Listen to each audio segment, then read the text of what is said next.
Carson City, I'm calling to order the Carson City Cultural Commission Culture and Arts Master Plan Subcommittee meeting. It's 9:05. There were 3 subcommittee members appointed at our last Cultural Commission meeting, which include myself, Terry McBride, Barbara Denio, and Danielle Cook. And so I'd like to call the roll. Barbara Denio. Here. Danielle Cook. Not present. And Terry McBride, present. Okay, so now we'll move to initial public comments, if there are any.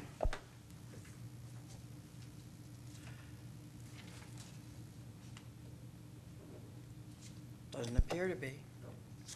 Okay, item number 1 on this agenda is, for possible action, is approval of minutes. Because this is the initial meeting, we do not have minutes to approve. So we will move on to item number 2, modifications to the agenda. Are there any requests for modifications to the agenda? Seeing no request for such modifications, we'll move on to number 3. And this meeting is basically for the purpose of one action item, and that is to work on the Carson City Arts and Culture Master Plan. So, would you like me to kind of kick that off? Sure. Okay, very good. You're correct. We have one action item today. It's 3A, and it's to develop a Carson City Arts and Cultural Master Plan. As you know, the Culture Commission presented the Creative Capital Arts Plan to the Board of Supervisors several months ago, a couple months ago, and as to request that they would accept that as a working document towards a arts and culture master plan for the city. At that time, it was recognized that this document was completed back in January of 2002. So there is some portions of the plan that needs to be updated. There's probably portions of the plan that can be eliminated, and there's considerable portions of the plan that have been accomplished over the several years. Nonetheless, the commission staff and I think the Board of Supervisors felt that it was a good working document, a good place to begin to develop a arts and culture master plan. So at the July 16th meeting, the Culture Commission at their meeting voted to create a 3-member subcommittee. 2 out of 3 are here. That committee consists of Danielle Cook, Terry McBride, and Barbara Denio. Gave them the task to create a draft document using the Creative Capital Carson City Community Arts Plan, which was dated again February 2002, as a guide, and to return with a full Cultural Commission to review the plan at their September meeting. This meeting is, as you mentioned, the kickoff meeting. The purpose of this meeting is really to kind of organize, assign tasks, identify missing information, and discuss the framework of the Arts and Culture Master Plan. We have, as staff, went ahead and planned several meetings, 4 more meetings. They are spaced every 2 weeks. They're on Wednesday, July 15th, 2015, Wednesday, July 29th, 2015, Wednesday, August 12th, 2015, and Wednesday, August 26, 2015. The meetings will be held here at those times, and they'll be at 9 o'clock on those Wednesday mornings. So I think at the Culture Commission meeting last time, the task was for everybody to take a really good look at the Creative Arts Plan, come with some suggestions of changes that need to be made, or updates that need to be made, and I think that's the purpose of the meeting tonight, or today, to start that process. So with that, I'll turn it back over to the subcommittee. Okay, so I propose the 3 of us gathered comments from the Cultural Commission members, the commissioners, Apparently, one of the commissioners did not have comments to be gathered, and so Barbara has her set of comments, and I have my own comments and Karen Aboud's comments, and then Danielle Cook has her own, and Stan's, and Ellie Boogley's comments.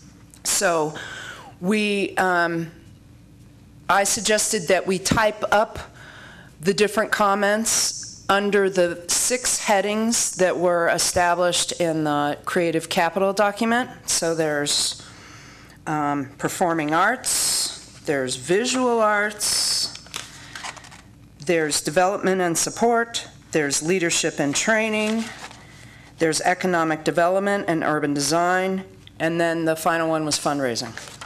Okay, so what I did is I condensed Karen Aboud's and my comments under those headings by page. So, for instance, I have one section of both of our comments for the first first section in the Creative Capital document, which is performing arts, which are pages 8 through 12. So those are all in one place. So that's what I had proposed, suggested that we start with today. And then I'll further, moving forward from today, and what we'll do is we'll quickly go through the comments under these different headings. Barbara and I will do that today. And then I was going to suggest that the 3 of us subcommittee members each take 2 of those areas and write a little narrative of the comments under those 2 areas. So then we've broken it up into 3 parts. Yeah, go ahead, please. The one comment I'd like to make, which I think would be a good idea, is, as Roger alluded to, some of the things have been accomplished, that after it, we mark accomplished, so that we see where we've come and we know where we need to go. I just think it's a good benchmark. Right. We will flesh out the original recommendations and what had been accomplished under those 6 headings. But right now, I just want to consolidate our updates and get those done, and then work on discussing the 2002 document and where it stands today. If that's amenable to everybody. I think okay. it's fine. Can I ask a question just to kind of clarify your plans? So, Terry, I think what you're saying is you'd like to have each member of the subcommittee take on 2 of the, after we do the performing arts, we're going to cover performing arts today to some degree. No, we're going to go through all 6. Okay, going to go through all 6 today? Okay, all right. And then after that, each member will take 2 of those sections? Yes. And write a narrative on that? That's right. And bring that back? Right. Okay, very good, thank you. Which will then be inserted into our updated document. And by the way, I just had to actually count on my fingers, because if you look at under the table of contents on page 2, fundraising is listed as Roman numeral 5, but there's 6 items there, and I didn't. In the document, it's 6. Yeah. Yeah. Okay, very good. Thank you. Okay. So, Barbara, why don't you begin? Let's jump to page 8. We'll go back at the very end and look at the summary of recommendations. Okay, let's make sure that I'm on the right document. As the new person on this group, I want to make sure I'm on the right document, because I've read 2 of them over and over. So I'm looking at the Creative Capital. Okay, correct. So page 8. Okay. And so if you could just list your suggestions for updates, then I will go through my list You list your suggestions for updates in the performing arts section. Performing arts section. And then I suspect that many of mine will be the same. Mine and Karen's will be the same Will as be the yours. same. And so we can go through and cross off duplicates. Okay? Okay. Thank you. All right. Well, looking at this, and because in the performing arts, I've had a lot to do with the Brewery Arts Center, and there are the two venues at the Brewery Arts Center, both of which need extensive work. And it's going to be costly. So I just jotted down money, money, money, a plan and a direction. What is the strategic plan for a place like the Brewery Arts Center? What's the strategic plan for the theater at the college? How can they work together? You know, who is in charge? Where's the leadership going to come from in the performing arts venues? Is it going to be run by Carson City? Is it going to be run by an independent local agency? Because it says the lead agencies, it says City, BAC, and WNCC. It's tough for raising funds if, quote, the city is in charge. So I would like a clarification as to who's the lead in this particular area of performing arts. And Quick question. I'm sorry, Barbara. Is there a theater at WNC now? no, Okay.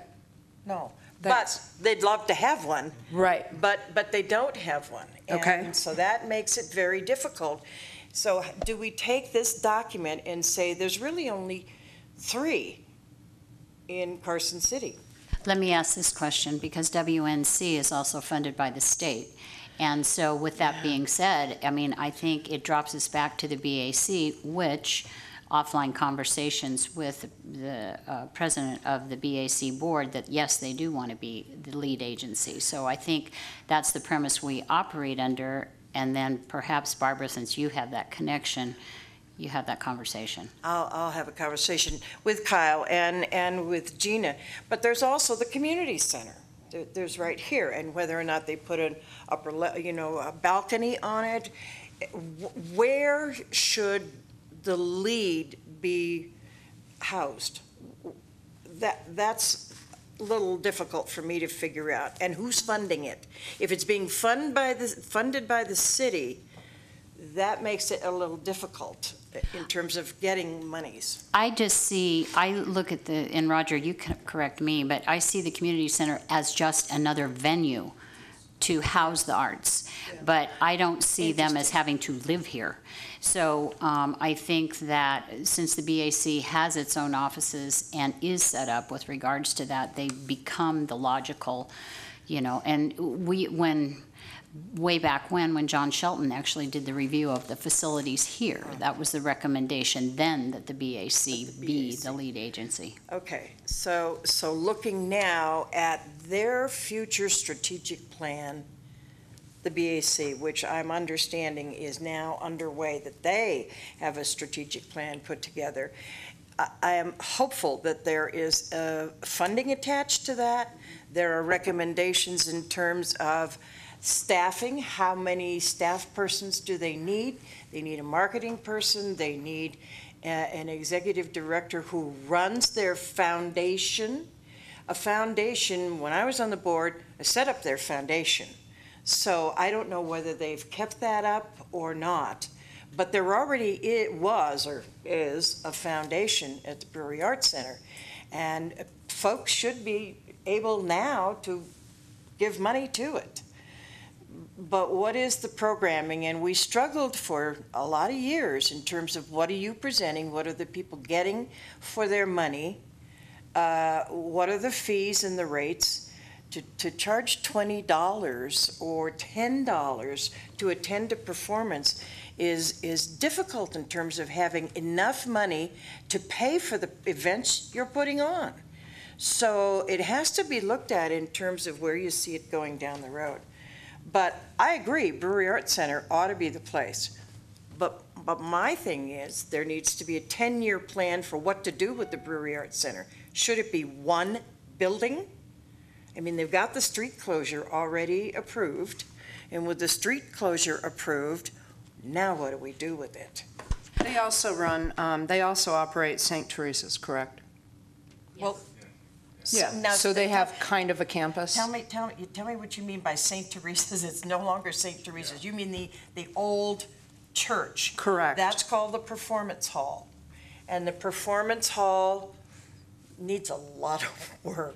So is it But it's called the there. Brewery Arts Center Performance Hall? It's the Performance Hall. We'll change that in the Yes. document. Yeah, it's no longer St. Teresa's, hasn't been for a long time. Can I also ask, Barbara, if anybody else knows, is there professional lighting and sound at that facility, at the Antiquated. Performance Center? Antiquated, but yes. Okay, They have recently updated some. some. okay. Because the Creative Capital document recommends that some place in Carson City needs to have a professional lighting and sound capability in one of the performance halls. And so this one does, okay. Okay, thank you. And one of the, I think it's referred to as Stagecraft's production facility. However, Silver State Charter School has a stage set up with professional lighting because that was John Procaccini's venue way back when. So that is another one that is set up for that. Can I kind of jump in at that point? I was going to mention that, Karen. Thank you for bringing that up. If you look under the summary findings on page 8, it lists several performing arts venues in the community. And I think maybe maybe a good start would be to try to update that. And, you know, of course, we still have the Bob Boldrick Theater here in the community center. It does have professional lighting and sound. It makes reference to the former St. Teresa's Church, and it being a 400-seat venue, but now it is now officially, and has been since this report, now part of the Brewery Arts Center. And you're correct, it's now called the Brewery Arts Center Performing Arts Hall, I believe. And or that's 300 theater. seats, by the way. Yeah, not it's less than 400. 400. It's 300. Yeah, and as Karen mentioned, the Upstage Center was privately owned. That facility now is owned by Silver State Charter School, and they do have performances there. In fact, they're interested, I think, in having performances outside of their school performances held there too. And it's a very nice venue. But I think when you're talking about the Brewery Arts Center, there's actually 3 performing venues there. There's the Black Box Theater, the Performance Theater that we talked about, but there's also the ballroom in the upper Brewery Arts Center, and that is used, you know, on a regular basis, or it's used on a semi-regular basis, I probably should say, as a performing arts venue too.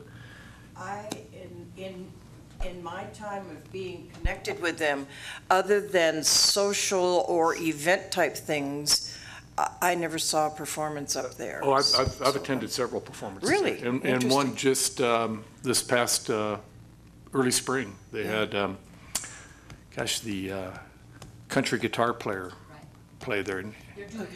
They're more up there. Yeah. I need to meet with Kyle. The Children's Museum, doesn't the Children's Museum? It also has a small stage as well. Stage. And Yeah. and you may want to make note or reference to the future outdoor They can put stage them is in. going to be constructed on the 3rd Street That's right. Plaza or Mall. And that's, so there may want to be some mention that is in the future or coming. Which, by the way, I have recommended that be looked at in design by someone that actually does performances to make sure it's designed to work. Thank you. That's probably a good idea. Yeah, thank you. Okay, I have a couple of comments under this heading as well. WNC is problematic, and because of the lack of funding and support from the state, while they have a theater program there, we just really can't count on them, you know, building new facilities out there at this time. Well, and You're right, you can't count on that, and this is not under the category of performing arts, but you may want to keep in mind for the future sections that they also have a gallery, an art gallery located, I think, in the Bristlecone building, so. Can I ask, and Roger and Barbara, with your knowledge, we should probably update how many seats the Black Box has, how many seats the ballroom has, Children's Museum, Community Center, and all of those. And then the 3rd Street Plaza, we don't know yet, but I'm going to call it the 3rd Street Plaza Amphitheater. Okay, the Black Box is normally about 100 to 125. Yeah. If the subcommittee would desire, staff can get a confirmation on those numbers. Well, if it's all right with all of you, I'm going to talk to Kyle and Gina and sit down and say, okay, now, in the year that I've been gone, what have you done and what have you updated and how are things, coming together? We did create a strategic plan, and I have all of that at my house now, and then things sort of blew up. But now, are they implementing that? Are they trying to? So that will help a lot, but there's no question that there's going to have to be monies expended for either consultants or someone to come in who's objective and can look at all of this and say, what do we need to do? What is realistic to bring that up to the standards that we want? Even the administrative office, you wouldn't want a funder to walk in that office space. It needs to be fixed, and they need to have the monies to make it happen. Currently, the Brewery Arts Center was receiving no monies from the city, from the state, from anyone except donors and performances. And the monies that the city did allocate was for the television station, and unfortunately that was used to pay a lot of the bills to keep the doors open, and that has to stop. So it needs a lot of fixing. That will be adjusted in the new contract. Yeah. So, Good. and then Roger, the community center, how many seats, and should we address the fact that with the sales tax initiative, some of the recommended improvements to the facility will happen? No, I think that's a good point. There should be a reference made to the 1/8 of the cent sales tax and future improvements to the community center. Haven't gotten there yet. Yeah. There is. Yeah. How many seats? I think that 794 is still accurate, but I will talk to Eric. It depends a little bit on the performance and how that auditorium is used as well too. But we have added some seats for people with disabilities, and so that number may have changed a little bit, but I'll get an accurate count on that. May I ask another question? In terms of performing arts, there are a lot of groups who are playing sort of comma coffee here and there. Are you considering that as performing arts, or they're because they show up everywhere? I have them listed groups. as music venues. Music, okay. Yeah. And then Fuji Park, Yeah. since all those adjustments were made, the Pony Express Pavilion is not a good venue for concerts, but the Fuji Park, from what I understand, has improved. So how many seats is that? Again, Karen, I'll have to get a number for that. It depends a little bit on how it's set up and where the stage is. It has been used for performing arts. We've had functions in there that have had bands. Normally, it's been kind of private functions. But if the committee feels like it's important to list that, we can certainly list it, and I'll try to get a number of what. I think Fuji Park holds about 250 people, but I'm not sure if that's seated or standing, so I'll have to get those numbers for you. And then do we include the Nevada State Prison now? No, we don't. It's not included in here, but that could be listed maybe under the category as a potential I like that future one. There's also a 300-seat out at Stewart, 300-seat amphitheater out at Stewart. That's in pretty good shape, but would need some restoration. Oh, I like But that. with a full stage, lighting, a movie projector booth upstairs. Yeah. That's wonderful. Okay, I also had suggested that the state legislature, the director at the state legislature probably needs to be approached or considered start a discussion with him about making it a little bit easier to use their grounds for events. So I'm just saying it's a potential there, and it's a sticky wicket right now. But if we could kind of get them on board with their part of Carson City too, and we'd like to use that really nice space they have. I wrote that as a suggestion. Are you referring to their outdoor amphitheater? Correct. Is that the one on Fifth? No. It's on Carson Street, and it's kind of sunken down towards the Capitol building side of the Legislative Plaza. My understanding right now is that the city most times steps up in terms of the insurance, because that seems to be the stumbling block for using that facility. And so I know that the city has often partnered such that that facility can be used. And I know that Ellie uses that for some of her jazz. Right. But she was the one that informed me about the hurdles with using that space, which is unfortunate because it's really nice. Well, also that Laxalt Plaza, Yes. that falls into the same category. The state controls that. Well, then can we add the governor's mansion, the gardens in the back? And, because we had an event there last night. We had 120 people there last night with a stage and That's heavily scheduled. Yeah. It's tough to get in there. Yeah. But the governor's mansion is a venue. So. It is a venue.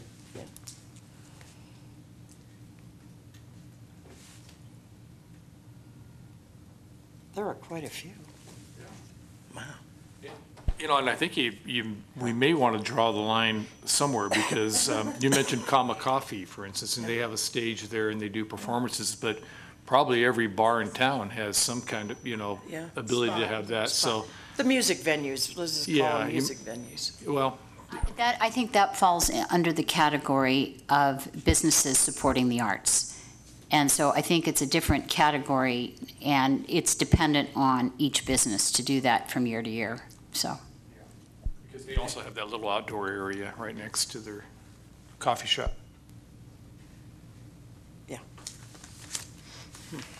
Okay. Okay, so another suggestion I made under this heading is to support the Nevada Indian Commission's restoration of the 300-seat amphitheater at the Stewart Indian School campus. I also noted that the 2002 document notes that the community center was originally built to allow for expansion of a balcony area, right, which would increase the seating to 1,200. I guess we can leave that in there as a potential future expansion. I don't think that goal's ever gone away. I don't think it's gone away either. I think it's always been there. We would probably have to look at, since 2002, there's been several changes in the International Building Code, and we'd have to look, and there's been changes to ADA requirements, so we'd have to try to, find out and ascertain whether that's still feasible, but we can certainly take a look at that. I think it should be left in there as a point to investigate and for consideration. Well, and I look at it too, and you correct me, Roger, but, with the $500,000 that's been promised, can that be utilized as match monies, and could the city apply for a CDBG grant to help fund doing that? Yeah, I believe they could. Yeah, I believe that's perfectly acceptable, because the funding from the 1/8 cent sales tax is a local source. And as you know, you can't use federal grants to match federal grants. So, you basically have a non-federal source of a match. I think that's a good point. We could take a look at that. Okay, I want to add a comment under Section D on page 10, build a theater at the Western Nevada Community College. One of the sort of downsides to that would be parking, would be depending. Yeah, it's like, do we remove that from here? I know that WNC is sending their event performances to the BAC and here. So maybe that we just take it out.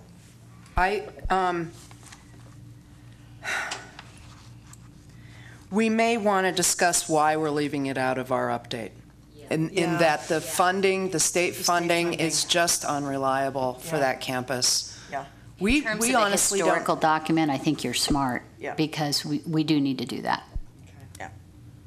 Along that same line, there has been talk about the school district building a theater in the past too, and I'm not sure how realistic that is either, but probably not, but you know, we may want to decide whether that is included in the update.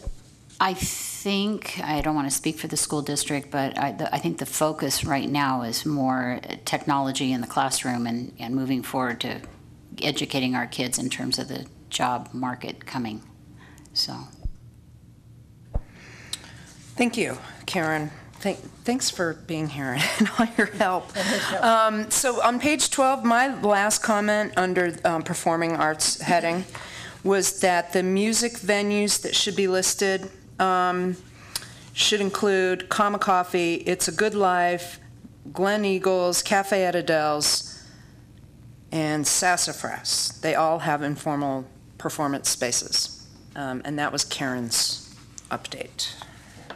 Could you read those again? I can give you a copy of this, Roger. I'd like one too. Yeah. living the good life, as Ellie pointed out. Oh, right. Living, that's good, by the way.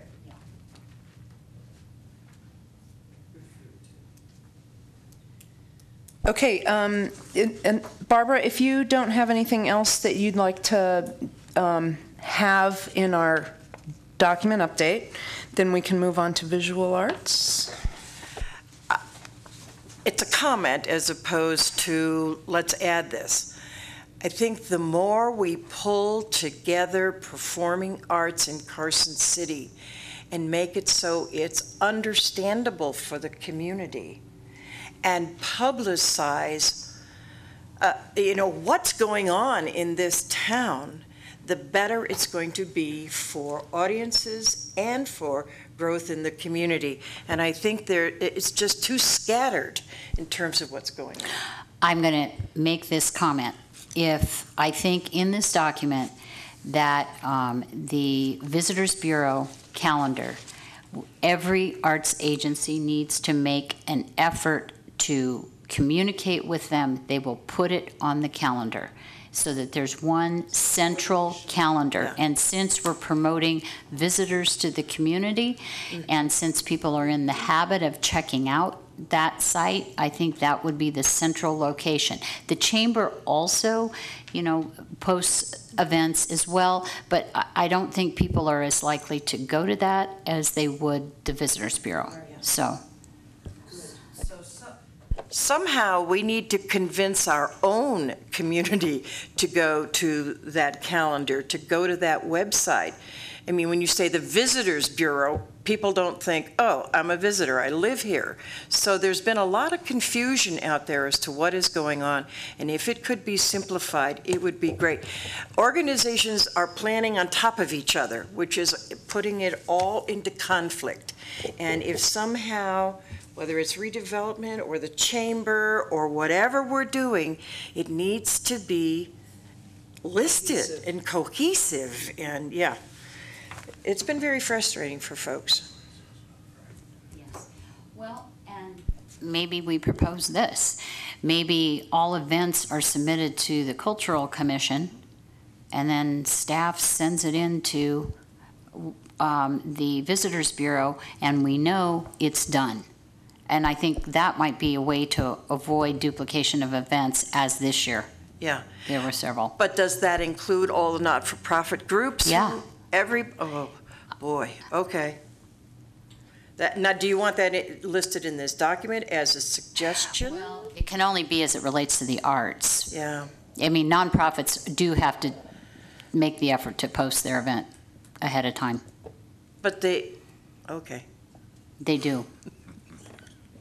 Well, if it comes to the Culture Commission, then Culture Commission could forward to the Visitors Bureau, but they could also include it in the Culture Commission's website, on the city's website, and maybe, There we you can go. get that information moved forward, and maybe the Culture Commission may want to look at a Facebook page. That would be a Good. great idea. Good No, show. we can- Thank you, we can Roger. ju- That's we a can look great into that. idea.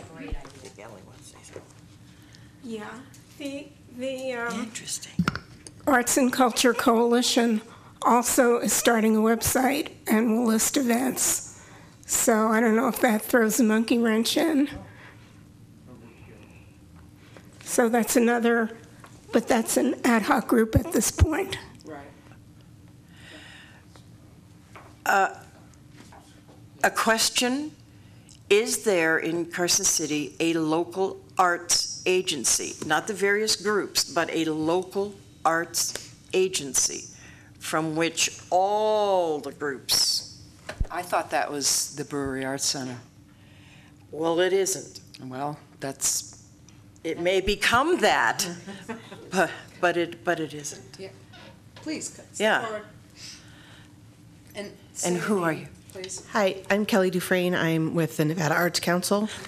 I am standing in for Mary Covington, who's no longer with the Arts Council, but that's why you don't recognize me.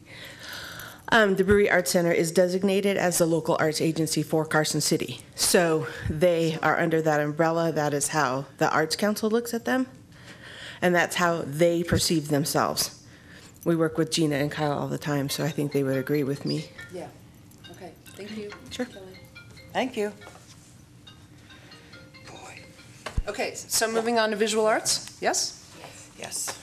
Okay, so these are pages 13 through 15. And this is my bailiwick.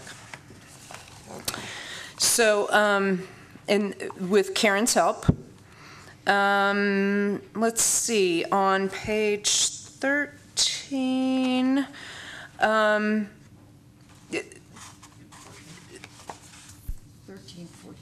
13 through 15 are the pages that deal with visual arts.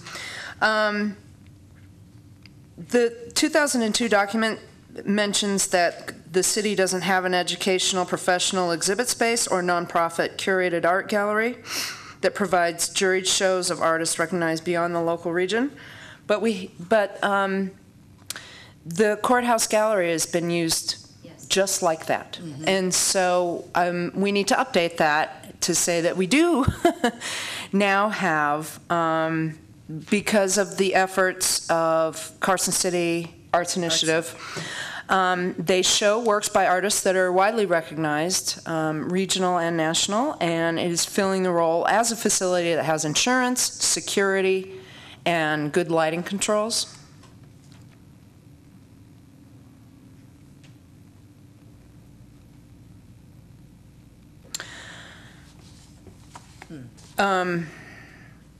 On page 14, under item A, I think that we should add the Stewart Cultural Center that is coming as a potential space for high-quality exhibits, regional.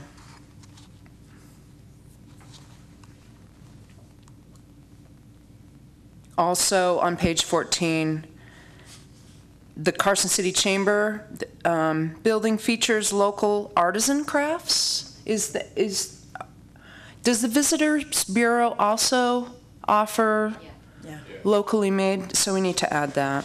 Okay.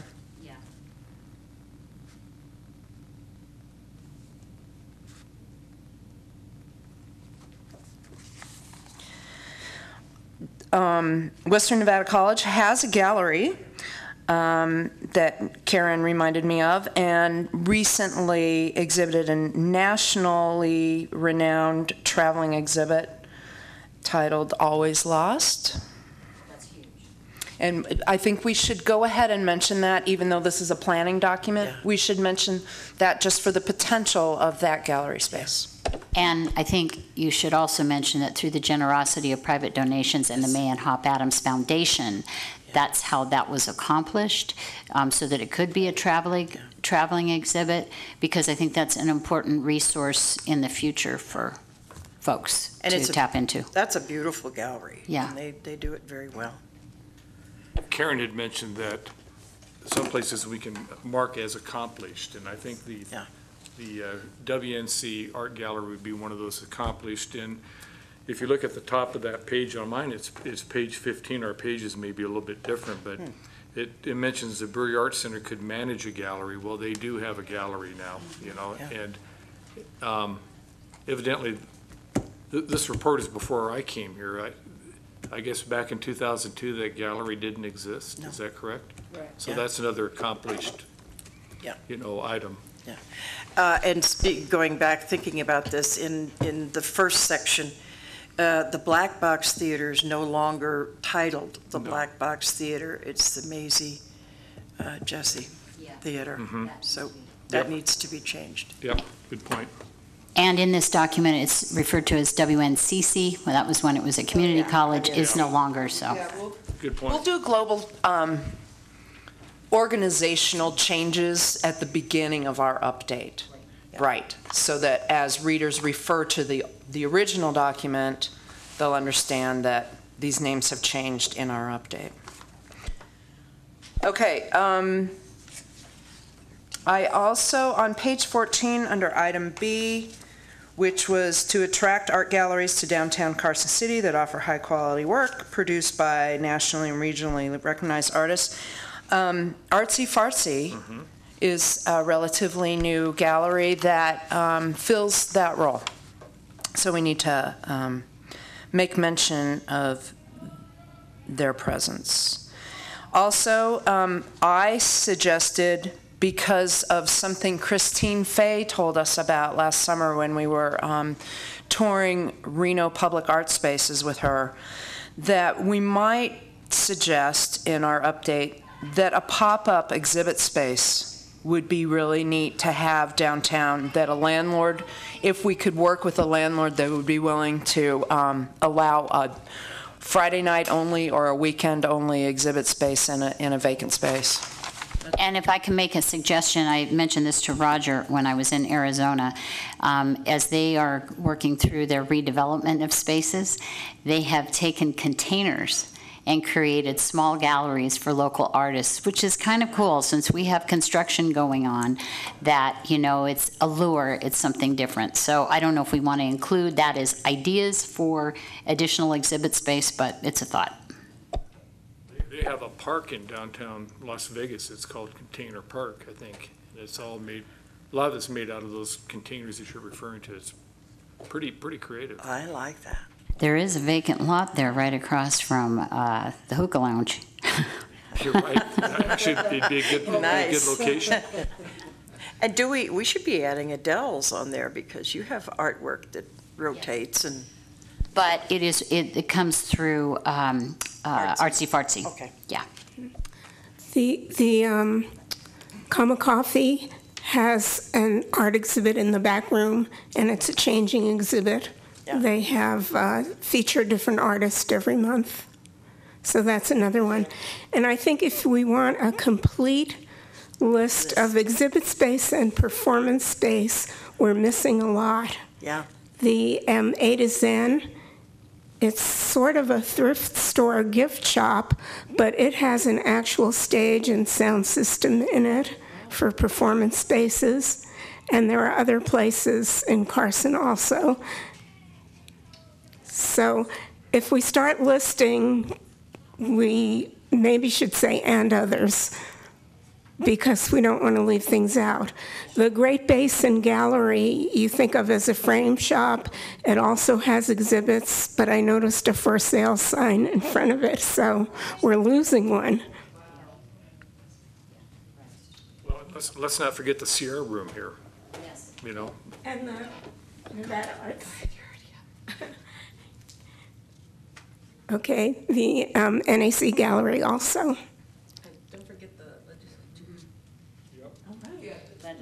Right. There are spaces that are listed in the original 2002 document that will still be included in the inventory of art places.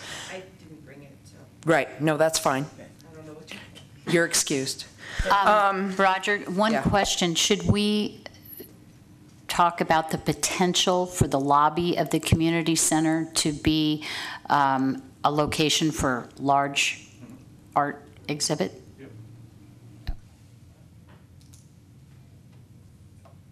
Right. So I added for the art in public places, the downtown Carson Street corridor as well as the 3rd Street Plaza. And actually, the public art opportunities will exist on all corridors, east and north as well. So East 50? Yes. And we have the I-580 interchanges too.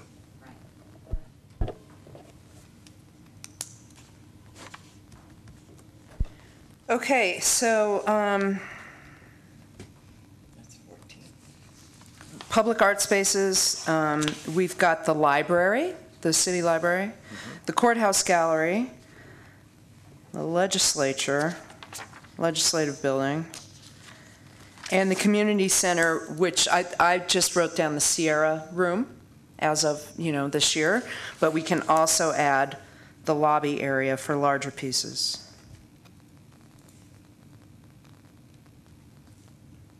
And I also noted that while City Hall was mentioned as a potential in the 2002 document for public art space, as we discussed in our June 16th meeting, that's not very practical because there's hardly any wall space.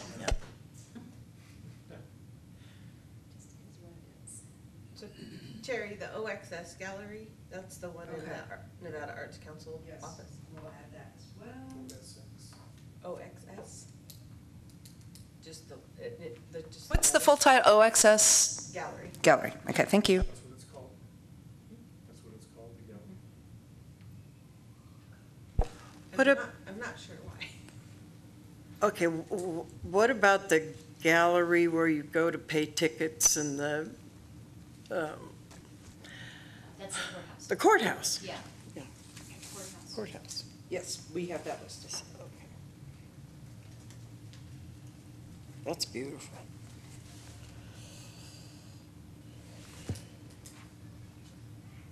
A lot. Even though brick is no longer used as part of the library, I believe there's still art exhibits there.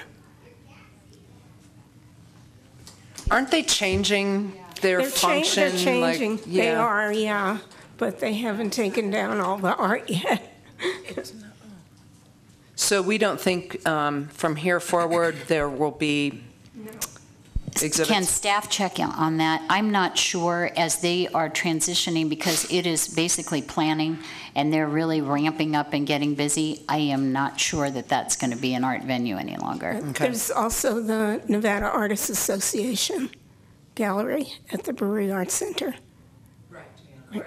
Okay. Like So the you- artisan store? Not the artisan Okay. store, the NAA. Okay. It's a separate organization. Okay. And it's been there since the founding of the Brewery Arts Center in the 1970s. It's the building It's right in the middle. In to the middle. Yeah, okay. And it's quite beautiful. The classrooms are on one side and the theater and offices are on the other side. Yeah. It's a very nice gallery, Sure but the quality of the work, it has more amateur level. I was going to say student level, but yeah. No, but it's beautiful. Ellie, that is NAA? NAA, Nevada Artists Association. And they sell their work in the They store. are a 501c3. Yeah.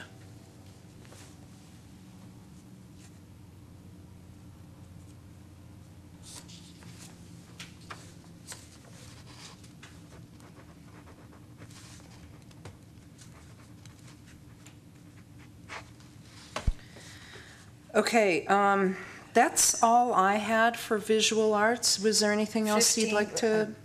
15, did you have anything to add? Yeah, we Yeah, we did that. the public art Public spaces, arts. the arts and public No, spaces. I don't Yeah. have anything else. That's 2.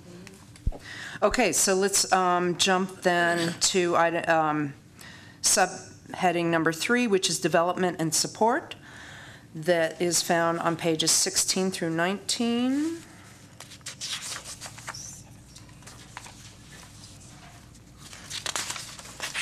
Barbara, if you'd like to start, if you have some comments on this heading?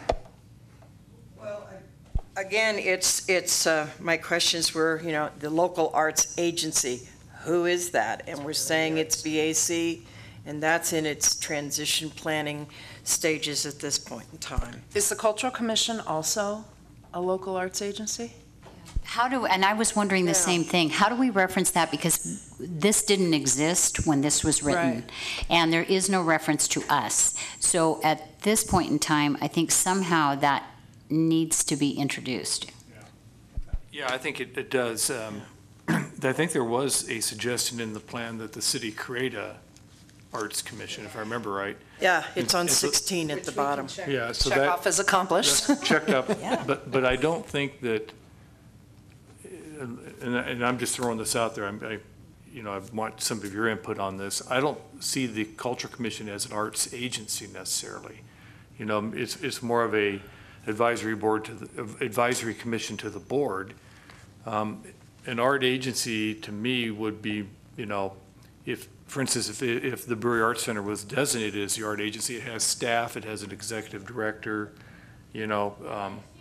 But also a local arts agency develops the local artist community through funding. Right. And they secure grants and then distribute that out to the community.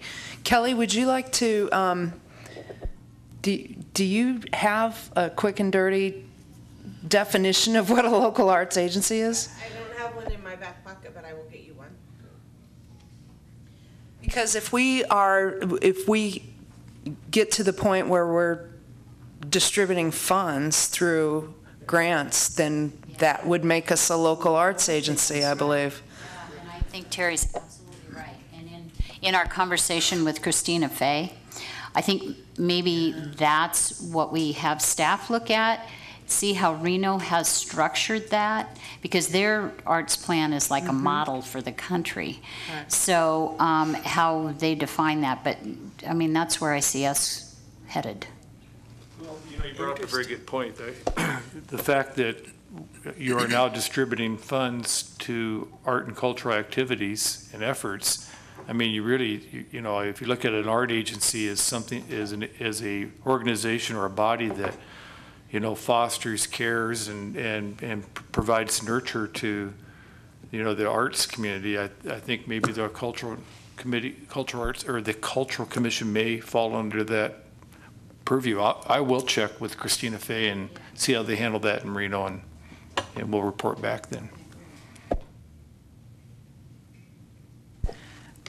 I don't know if this is appropriate, but I want to ask, would it be appropriate for one, two, or all of the subcommittee to go to Reno and meet with the group? And you did it already? We Okay. did it last June. Okay, are there minutes, are there notes, are there There's photos. photos? Okay. We traveled, we talked, we met, we discussed, we did all that, and it was the several hours that we spent doing that, which has informed us to this point getting here. And Christina Fay, I mean, I'm sure, I won't speak for her, but at some point, if we needed to have her back, I'm sure she would Yeah. come. And I ask that because I'm new, so I'd like to be educated on what you already have in your pockets. Well, and her advantage was she used to work for the city in planning, I think. And so now that she's in charge of their arts, she doesn't take no for an answer. And so that's one of the reasons they are so successful. Thanks.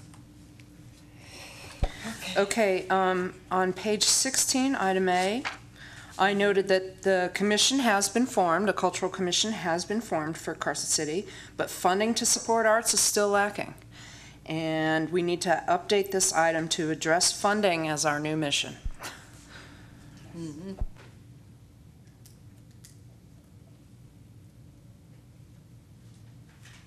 You know, the money issue comes in, it's especially under a heading like this, development and support, Barbara. No, and it always, will exist. Now, where are we going to get, how do we develop the numbers? How are we going to know what the numbers are that we need to request? We, as much as we can get, that's the number. Well, and I think, and, I don't know for sure, but I would say that the public art going forward might be our first toe in the water in this. And since that's the first opportunity for public art, that what we apply for and engage a local artist to create the first of whatever it is, that's a start. And then from there, I think we'll get a little bit more brave and a little more daring in terms of where we go and what we do. Will that include the sculpture that they're doing research on to put out here?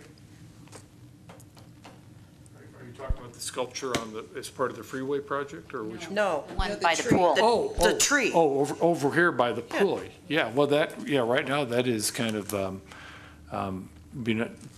it's an undertaking of the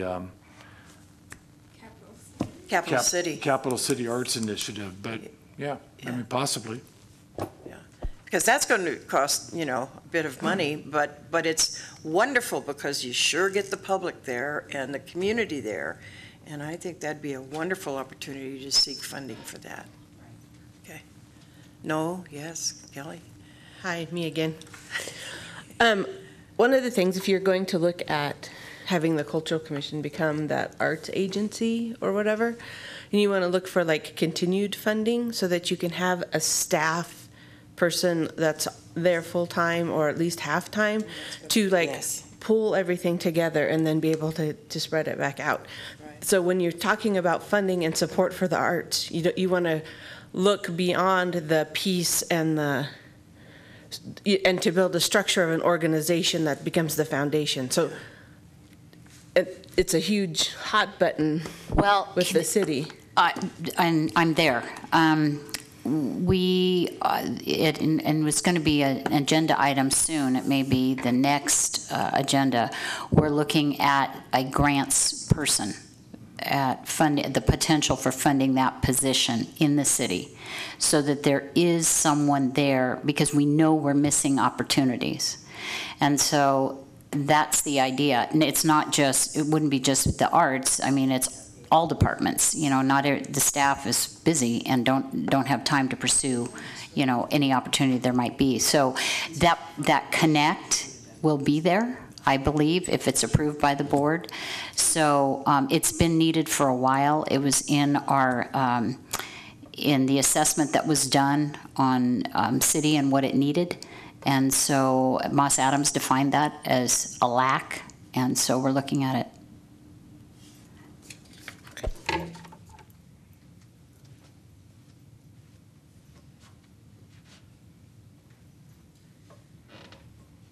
Okay, I also have a note on page 17, the third paragraph, where it starts with, if it is decided that a non-profit local agency, blah, blah, blah, blah, is appropriate form. Again, I think that we should update that to reflect the current existence of the Cultural Commission, but reiterate that a consistent revenue source is still needed, and taking Kelly's suggestion that should include a dedicated staff member. At the city level. Not for the commission?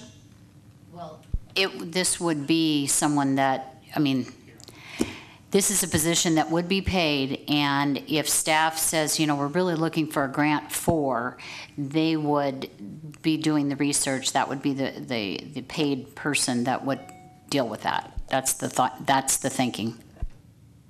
But I think there's other duties that could be rolled into this dedicated cultural staff member. Yeah, but I don't see a position like that. I mean, being funded, the reality of that. I think it'd be really slim. The reality of the city funding. And that may be why it's better to leave it with the Brewery Arts Center and find a dedicated funding source that you can filter Yeah. to them. Exactly. Because they're already a 501c3, they're already a nonprofit, they can still. Sorry. The Brewery Arts Center is already a 501c3. They already have dedicated staff, but they need that extra body, whatever, to focus on the local scene versus just the Brewery Arts Center, where Kyle and Gina are really needed to support the brewery. You know, we need that extra, and I'm not meaning to offend them in any way, but you need that extra person to pull things together and to be able to, with the performing arts stuff and everything, to become a melting pot or a collection agency or however, I'm not speaking very well, but you get my point. To coalesce everything. Yeah. Part of the reason there was a problem was a lot of the people who were doing those things were let go because of financial constraints. And that's the past. But if you're going to be looking towards the future in terms of the Brewery Arts Center, you need to have a professional fundraiser. That's all they do. You need to have a marketing person. That's what they do. You need to have the person who is the administrative person, which is Gina. And the board, you know, has a role that is not a part of making that all happen. It is right now, but essentially the board should be here, but there should be staff dedicated to and paid the wages they need to be paid in order to do the job of the local arts agency. We've got to do that or it's not going to work. Well, the Brewery Arts Center needs all that on its own. Yeah. And what I'm saying goes above and beyond that to fulfill the role as a local arts agency. Because the Brewery Arts Center needs marketing to market the brewery. It needs all of those things that you just said to support the Brewery Arts Center as a center. And then it also needs another body or another staff of sorts to be able to serve as the agency. Yeah.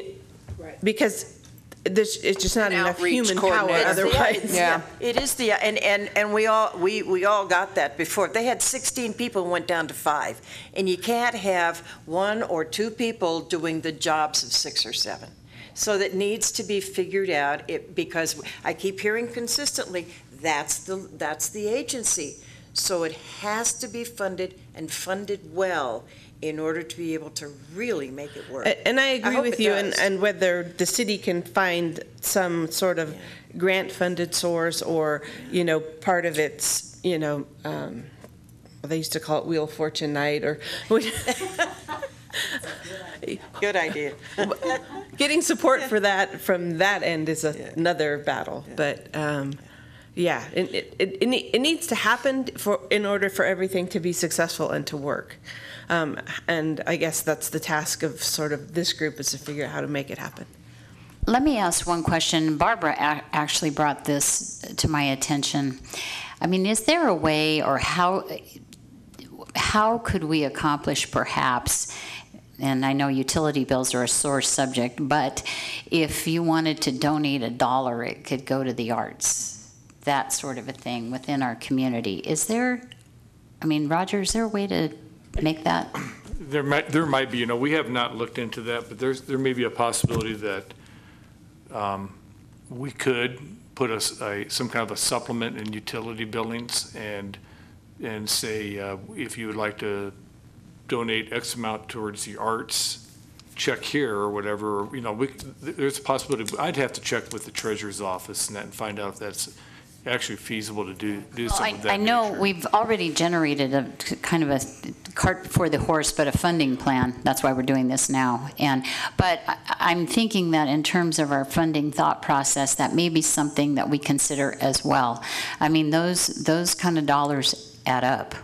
So, you know, they do add up, and all through this plan, it talks about need for extra funding, as Barbara's really pointing out, to support the arts. And and I apologize a little bit because I think my paging's a little bit different than maybe yours or some others, but on mine at the bottom of page 17, the very last paragraph, kind of goes to the heart of the matter, and then when you switch over to page 18, we really get into the nuts and bolts of it. But it says currently the brewery is designated by city ordinance as the only local arts agency. So I need to check if we actually have an ordinance that does state that. And if it does, then we know that it is the local arts agency. Now it says as the only. So does that mean that you can only have one? Or can you have more than one? That's the only one designated? So, we need to do some research, and staff will do that in terms of checking on the ordinance. But then as you get into the next page, you start getting into the recommendations. And I think then this committee may want to look at how do we handle these recommendations? Is it the recommendation, and I'm just throwing these out, is the recommendation that the city become more involved in the funding of the local arts agency, which is the Brewery Arts Center? Does it provide some type of direct funding rather than kind of indirect funding, which we're doing now? That should be a recommendation. I mean, well, I'm just throwing this out as a question,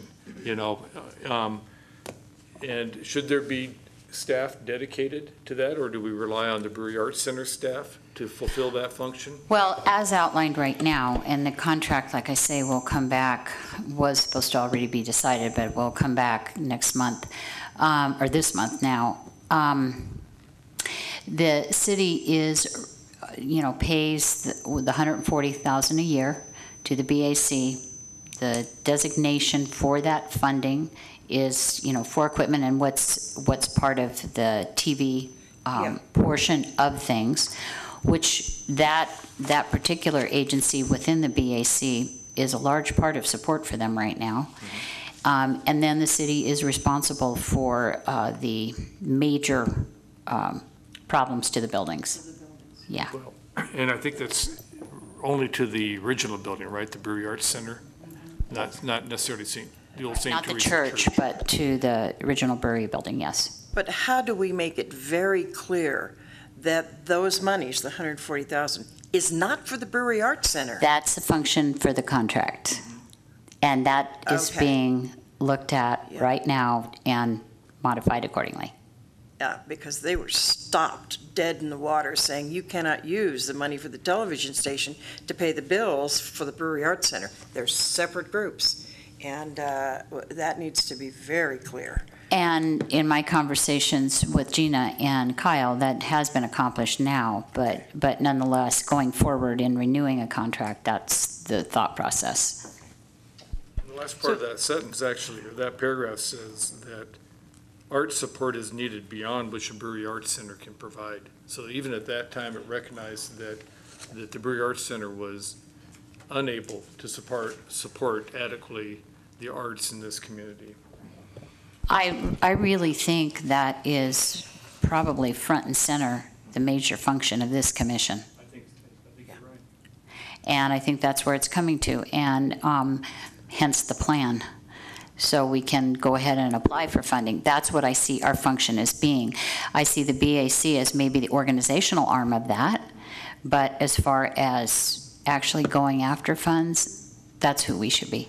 Well, and there are several funding sources through the Arts Council that are available. And in the past, and not anymore with the change in the funding structure from the state, there were grants available that were large sum grants that were able to fund full positions in local art agencies.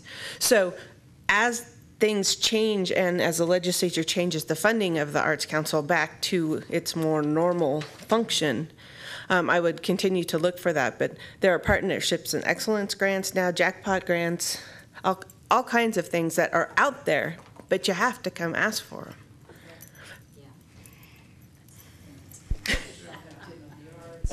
But in a way to kind of keep us focused on this chapter, because if you look at the C, establish art in public places, that has been pretty much established. And I'm not saying it's complete, but it has been established. Then you look under, if you skip over to the recommendations, create an arts commission, that's been accomplished.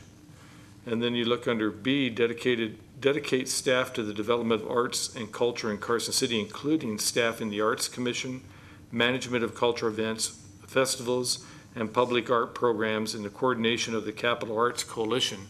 That has not been accomplished. It's pretty much decentralized, as we speak.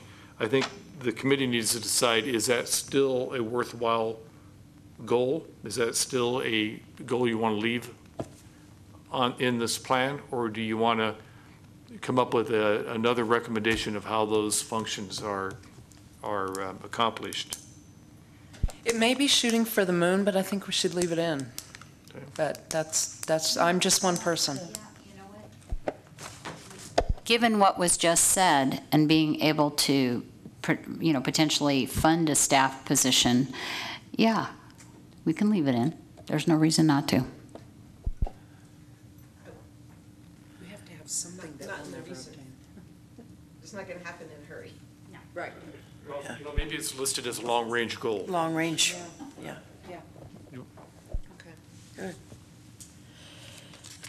Also, Karen had noted that the Carson City Arts Initiative might need to be mentioned here, and its role. Capital City Arts Initiative. Thank you, thank you. What their mission is, and particularly their Arts in Schools program? Yes. I feel that, they've accomplished a lot and are very active within our community right now, and the reason for our gallery showings and so on, and the arts in the school. So I think that they definitely should be mentioned. So, some contact needs to be made with Sharon Rossi, so that can be defined. Ross. I always see Rossi.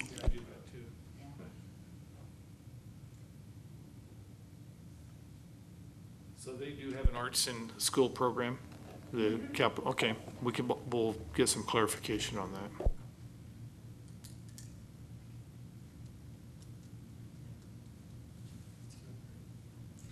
Okay, moving right along. Pages 20 through 22 are leadership and training heading. We've done 3. I know, we're halfway. Why don't you start off with any notes that you might have, Barbara? Boy. Foundation, structure, training, volunteers, well-trained, money. Okay. Well, specifically, the comment I received from Karen was that the community center theater is available for a discount to nonprofits, as we discussed in our June 16th meeting. So that is support that we need to make note of, so that moving forward, groups will know that that's available. On the findings section at the top of this, there's leadership and training, and then there's vision and findings. And I see there's a comment from Ellen. Yes, comment. The community center is available at a discount to nonprofits, but it's not really very available because it's used, except in the summer, almost every day of the year. So scheduling is very tight. Yes. So we will also, We reserve our dates 2 years in advance. wow. And I think, to Ellie's comment, that's the function of the BAC, as was pointed out in John Shelton's assessment of the facilities. They need to assess how best some of these venues can be housed, because they all don't need the size of facility that this is. So I think that's an important role that needs to be taken on. In fact, we've had those conversations with Gina Hill and Kyle about assigning appropriate venues to the type of event. And we've talked a little bit about, for instance, the high school does a black box theater production, at least one a year, and we set it up on our stage, and it's quite a bit of setup for us to do that. And we've talked about the idea of possibly shifting that over to the Brewery Arts Center's black box theater, and then maybe events that they have that have outgrown their capacity that we'd move over here. And so we're having those discussions currently. I don't know if this was discussed before I got here, but it was in the original document, and it's still a really pressing need for an intermediate-sized theater, like a 400-seat theater. Okay.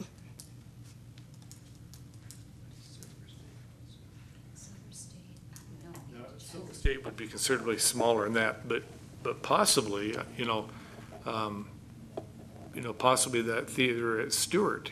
I think you said 300, so that, that may be smaller than that 400, but that might be one that could really be very helpful.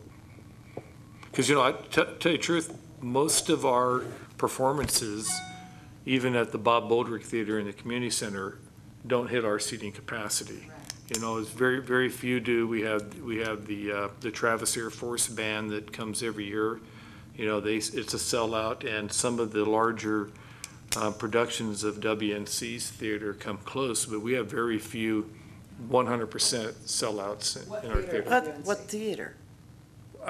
The WNC theater group that performs here, I meant, I'm sorry, yeah. WNC's theater program, when they put their programs here, they come close to sell out. Sometimes they reach it, but it's still rare to have a sellout in our, which kind of begs the question is, do we really need to have an addition to a balcony if we're not selling out this theater too? So that's something we'd have to look at. Well, I think we overlook the potential of other shows that we could be bringing in if we don't have the venue to bring them in. That's the issue. You need to be able to sell tickets to bring in some of those bigger shows. That's a good point. I'm sure that if we had a capacity for larger audience, we might be able to attract shows that we're not able to attract now. Yeah, that's probably a good comment. Should we review under the findings, the reported estimated transactions that are going on? It was 52,000 in 2002, and where are we now? Has it changed significantly or not? 55, the state demographer would be the best resource to check that. I think I made a note of that on my notes, but 55, give or take. Have to work on that one. Yeah. I think they're referring to ticket sales. Ticket sales, not Those type Ticket of sales. transactions. Go ahead. And on ticket sales, Stephanie tracks really, really well. Who's Stephanie? Stephanie Aragati for the Western Nevada Theater Company. She tracks really well and can give you a really good pulse, and also a pulse as to where she's drawing from. And I think probably now BAC has begun doing the same thing. But we need to know, because when you go into an event and there's, 100 people in a 300-seat facility, we need to know what are our needs. Do we not have, sufficient space for the numbers of people who want to attend events? I don't know. This is the kind of thing a dedicated staff member could to work on. Okay, so in light of what you just brought up about the numbers of transactions and ticket sales, visits to art galleries, et cetera, I suggested we need to update these numbers or just take it out. Just. I agree.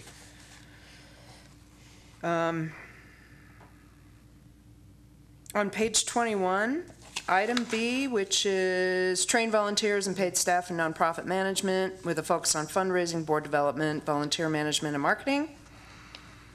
I think that Christina Fay or whomever is ultimately, in the future, the Reno Arts and Culture Manager, which is what she is currently.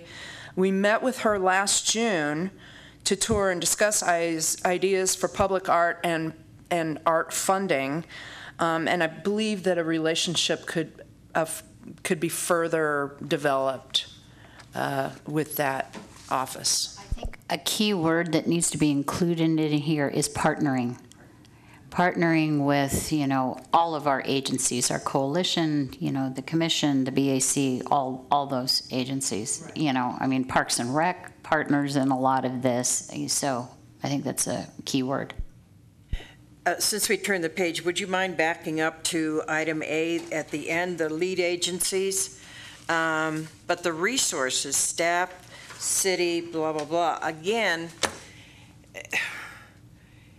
it seems to me that when staff for the city, who's already overburdened, has to get involved in these kinds of things, it makes it very difficult to get things done in a timely manner.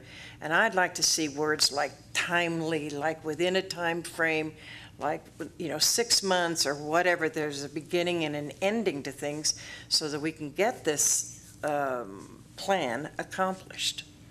Well, Barbara, I think that was part of the directive that I gave, like for this.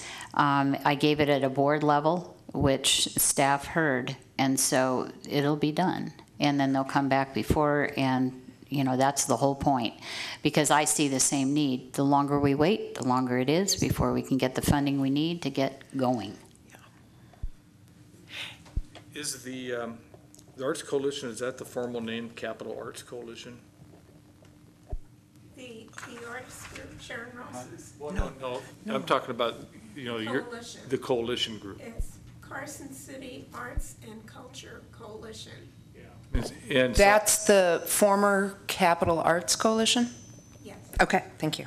So we need to make that I change. think on the front of one of the marked up copies, you'll see the new names for 4 or 5. Danielle has your notes. Danielle has. Ellie, would you mind, for my education, talk to me about this group and who are members of this group and what do they do?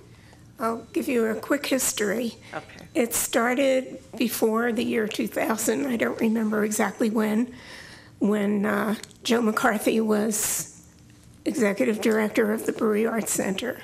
And it was an informal get-together of the executive directors of nonprofits, mainly arts group, but not only, in Carson City.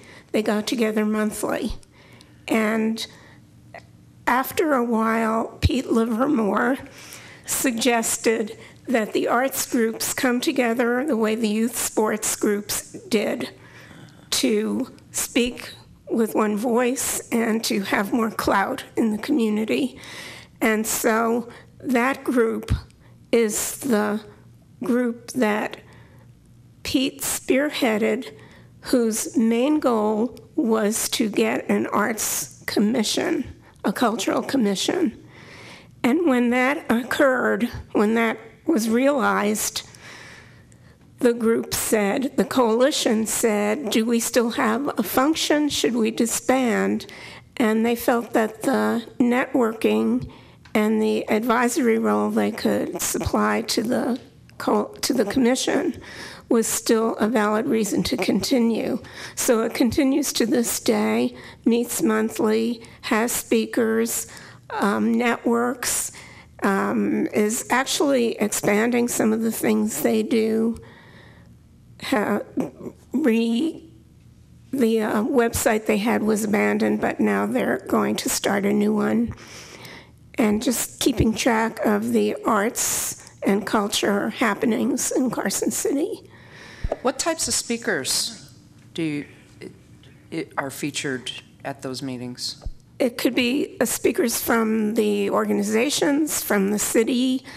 We've had Lee Plemmel come and talk to us about the banner over Carson Street, what the requirements are, to request that announcements about school openings may be less interesting for people driving through than events that they might want to attend. How does it present how does it look, how does it make our community look to drivers coming through on Carson Street? And let's see, we've had Joel Dunn speak. So I can't think right now of all the speakers we've had, but we have a list of about 10 more who we'd like to hear from, including the city manager. So could there be an interface, a relationship of this group with this group? I mean, so that we're all Absolutely. working together as opposed to this group's over here and that group's over here? Absolutely. Yeah, she's Yes. the connection. Yes. Oh, okay. Okay. Okay. Yeah, and I'm the interim treasurer of that group, so I know what their meager finances are. But they also have some projects in mind that they'd like to help with, some public art things that they'd like to see. Okay. Thank you, Ellie.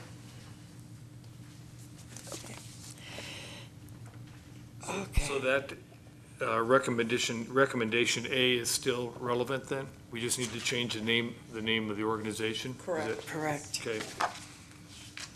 But again, almost on every single item, my notes say, need a plan, need a budget, need professional assistance.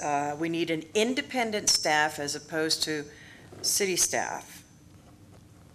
Am I reading that? Well, I think that's what was just alluded to with regards to grants that are available through the Nevada Arts Council and through various other sources.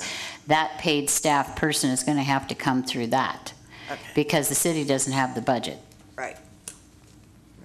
That's why I questioned, how it was listed in terms of who are the lead agencies. Yeah, okay. All right. So your item B, where it talks about training volunteers, it doesn't really identify who it does. Lead agencies would be the Arts Coalition and the Nevada Arts Council. Does the Nevada Arts Council, Kelly, provide that type of service? I'm sorry, I got you cold. Training volunteers. Yeah, training volunteers. Yeah, training volunteers and paid staff and nonprofit management with focus on fundraising, board development, volunteer management, and marketing. Do you know if the NAC provides that kind of training? I'm sorry, you'll have to come up. The Nevada Arts Council wouldn't provide the training, but we can provide like grants through the Nevada Circuit Writers Program, which then gives you an expert that you can come in to overview and make recommendations or to do that training. So the Arts Council wouldn't necessarily do the training, but it can help get you to the training. There are national organizations throughout the country, international organizations that can help you direct that. Kelly, your annual conference has training. Our annual conference, we have what's called Arts in the Heart, and it's a professional development conference for local arts agencies. And it comes up usually in the spring. I'm not sure when it will happen next year, but it's offered to every local arts agency in the state.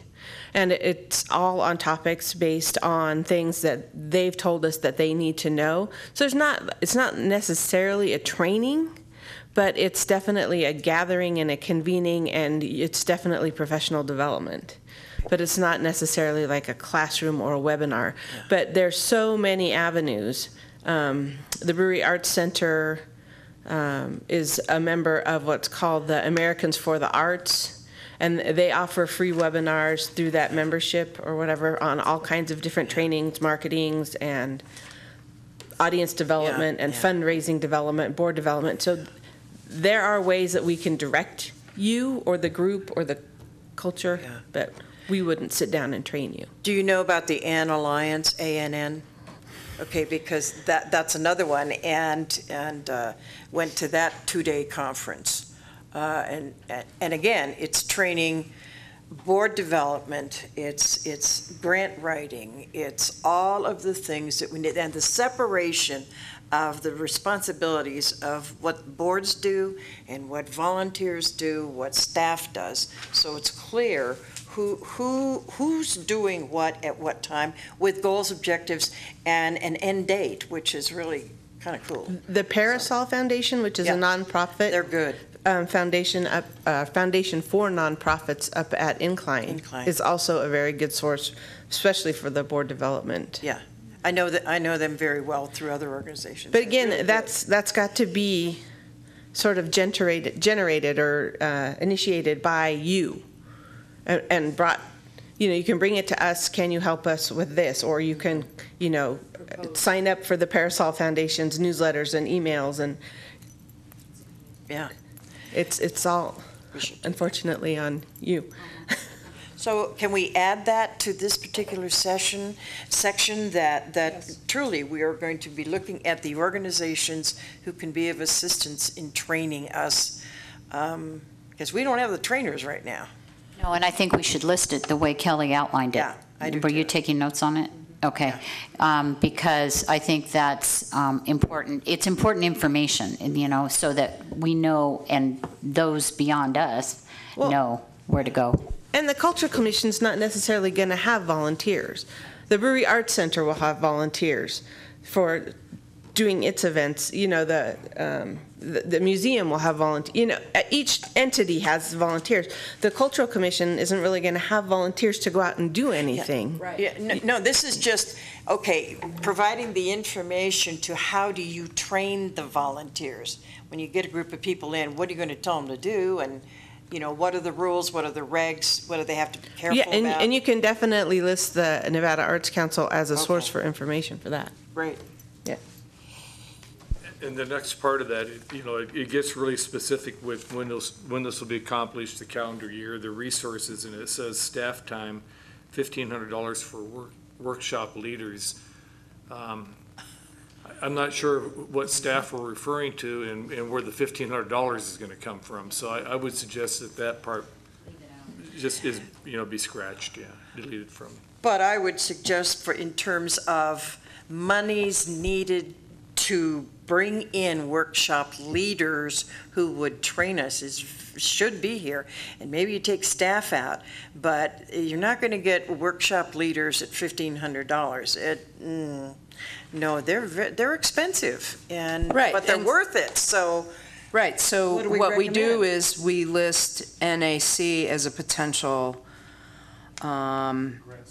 grant source for the Cultural Commission or the local arts agency to use to have someone come lead a workshop to train volunteers or board development or whatever the topic we And- think would help the arts community the And most. this document was pre-webinars too, so there's that opportunity as well. that'd be great. Yeah. Oh, yeah. And go to meetings and all This that document was stuff. almost pre-internet. Yeah, it's funny. Yeah. But that'd be terrific, and that helps people.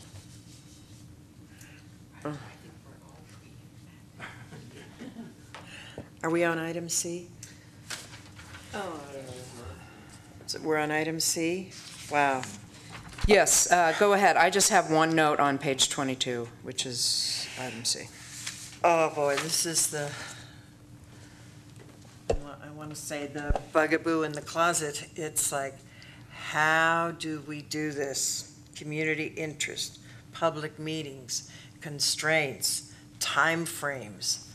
Okay, what Barbara's referring to is working to achieve ethnic and cultural diversity Yeah. in arts and cultural programming in town.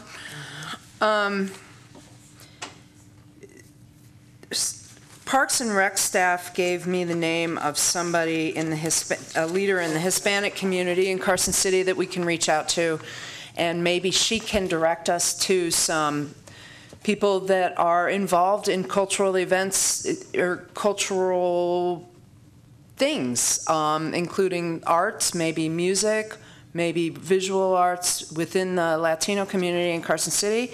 And that person is Kathy Bartos. And she's the director of partnership. What is the full title of that organization, please? Partnership Carson City, isn't it? I think it's just called Partnership Carson City.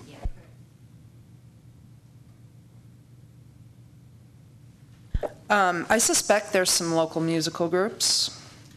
It's my understanding the gentleman that owns Thai Basil is very interested in some ethnic diversity and dance, and so he would be an excellent contact.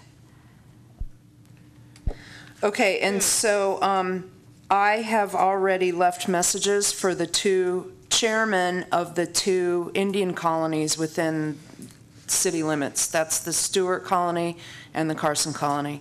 So I'd like to set up a meeting with them and ask them what their community members would like to see. So I will do that. Somebody should volunteer to contact Kathy at Partnership.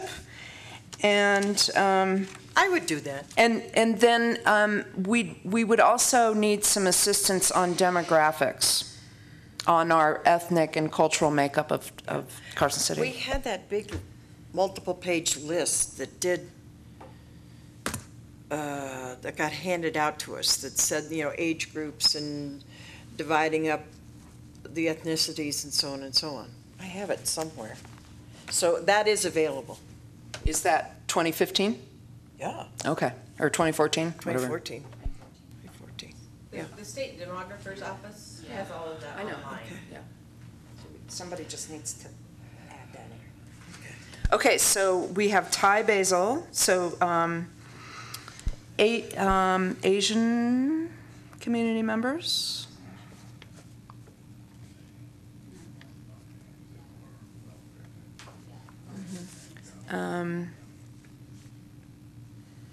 Native Americans and Latino groups. I'm going to butt in here for one half a second again.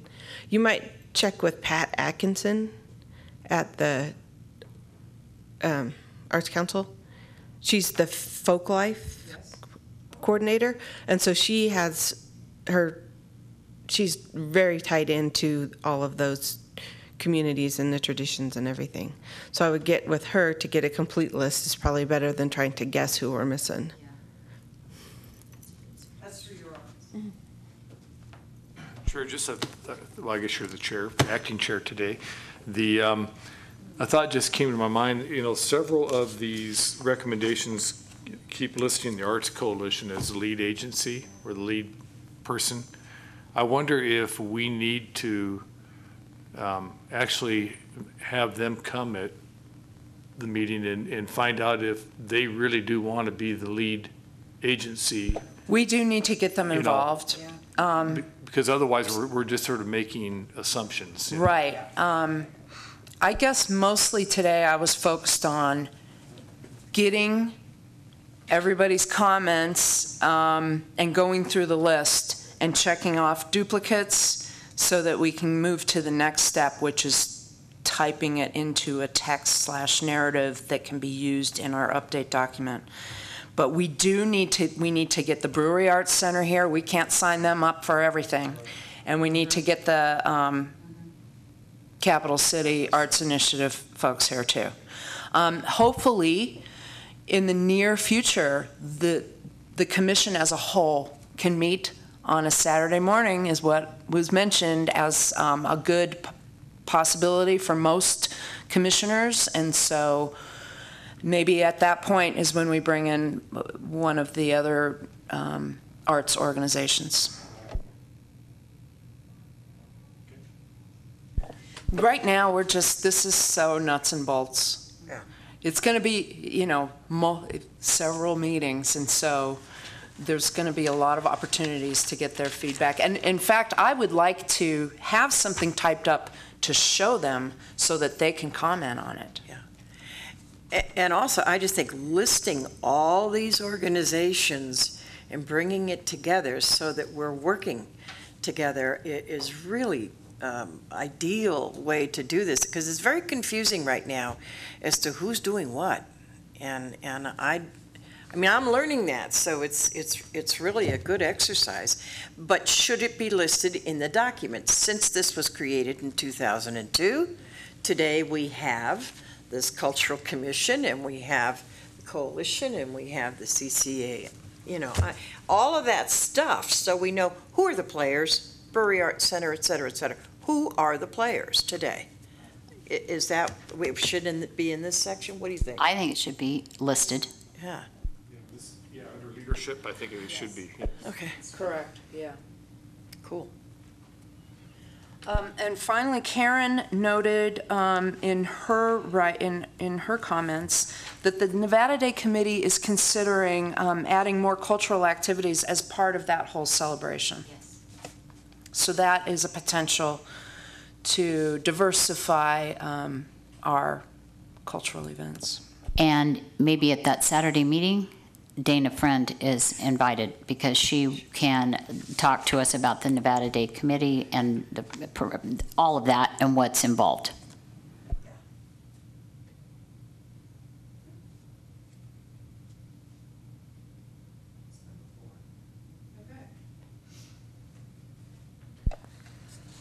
So moving to number 5, the heading of Economic Development and Urban Design, which are pages 23 through 26.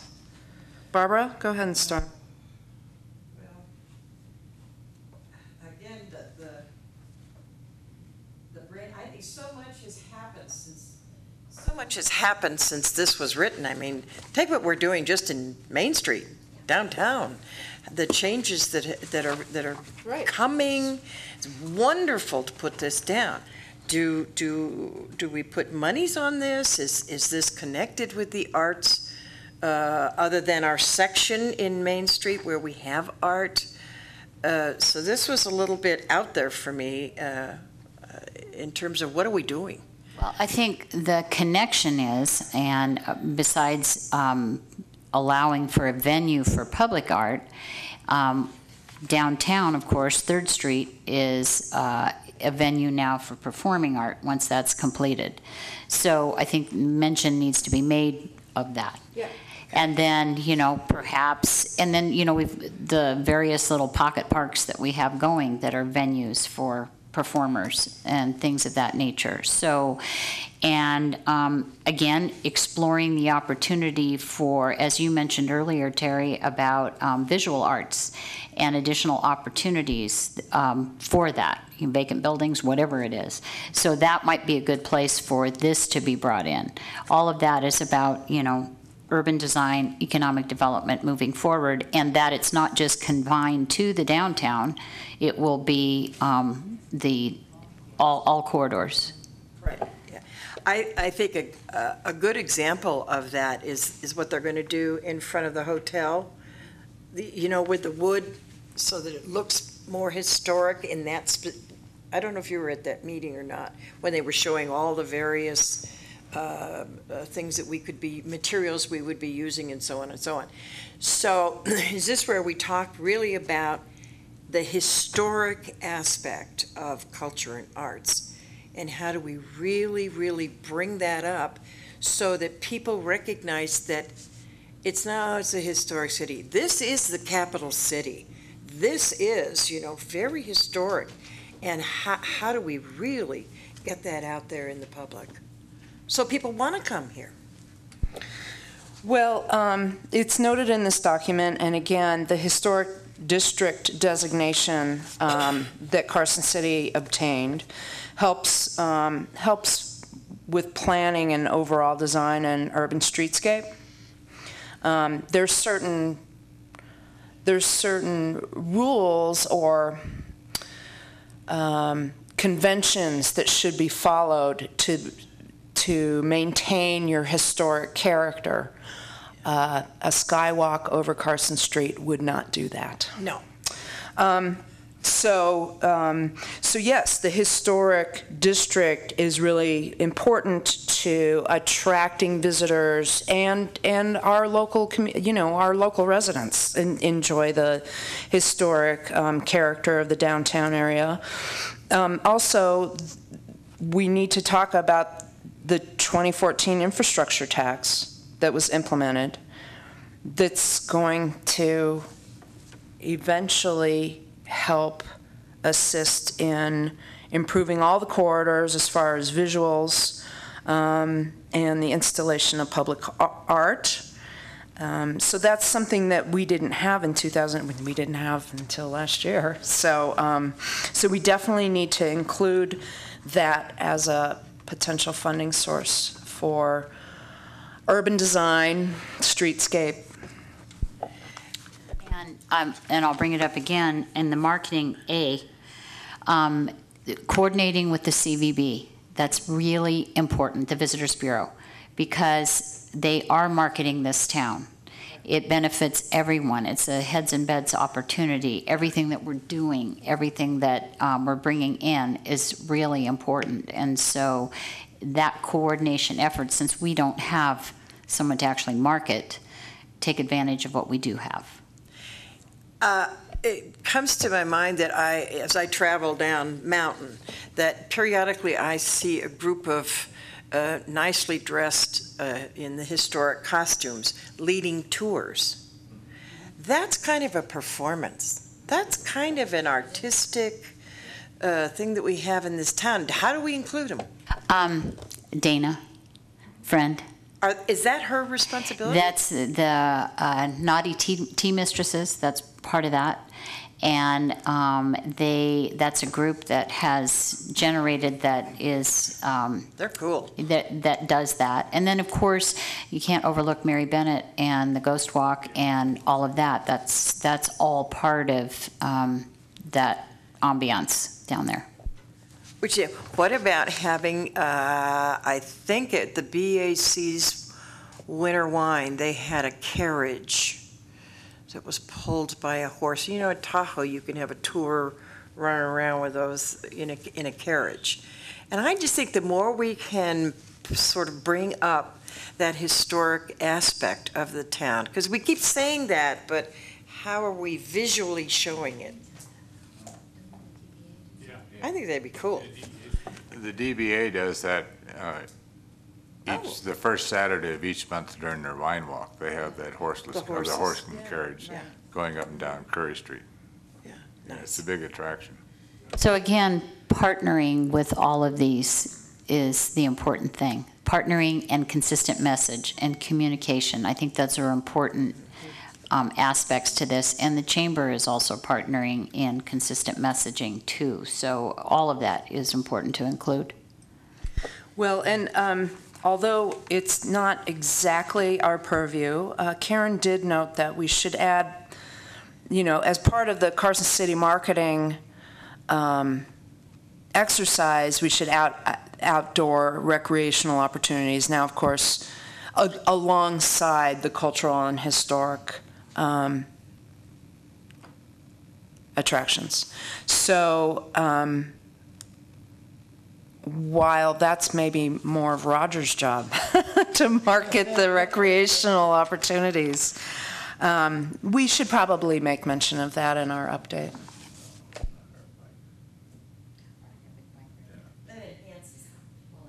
This is just an enhancement to all of it and connecting all of the different groups. Well done. And Stan brings up a really good point. The CCVB is actively promoting all aspects. So it's a coordinated effort because the attraction is there's this, there's this, there's this, there's this, and bringing it all together. So it's important, our outdoors as well as our historic qualities. I think that the Indian Territory tourism aspect too, there's a lot of places in the United States where people don't live with Native Americans in their community, and we do. And I know that Sherry Rupert at the Nevada Indian Commission is working very hard on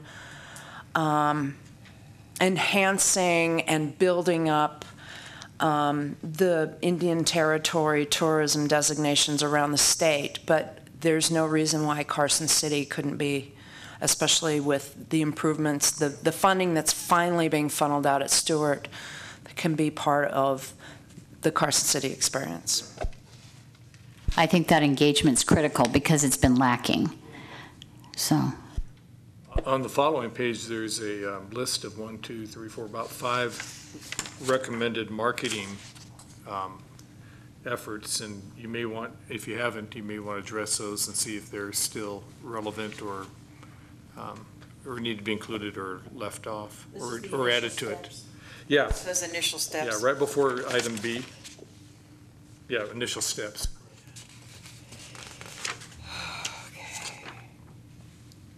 One thing that's not on there is, I don't believe, is the wine walk by DBA, but that's a nice marketing tool for, businesses downtown, including gift shops and Do we have any numbers on galleries. economic development from that yet? I mean, are the retailers doing any kind of, Well, I can only speak for our business. It's huge for us. okay. I think the last 3 months, they've averaged over 350. They had a high of 430 1 month per people that bought and participated. It's a huge event for downtown. It really is. Brings a lot of people in. The first suggestion, explore idea of open late evenings once a month with local retail businesses, and I think include an art walk, an art and wine walk would be great. Again, with the pop-up exhibit space idea.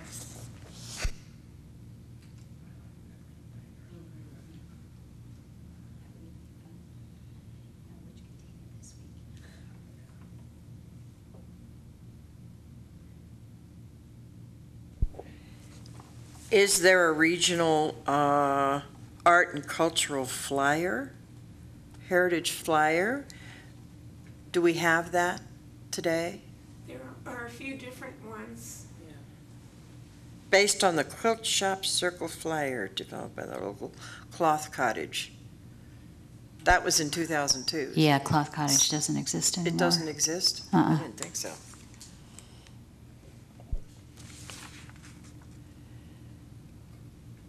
Are there discount packages for downtown restaurants and arts organizations? That would be through the Visitors Bureau, right? Or Chamber of Commerce, or Chamber of Commerce? Do they do that? I don't know. If I'm coming into We'll town find and I out. go there, do I get discounts or any kind of packet that has stuff in it? So does this come out? That would have to be checked with the chamber, because I don't know what they offer. The Visitors Bureau doesn't really do that.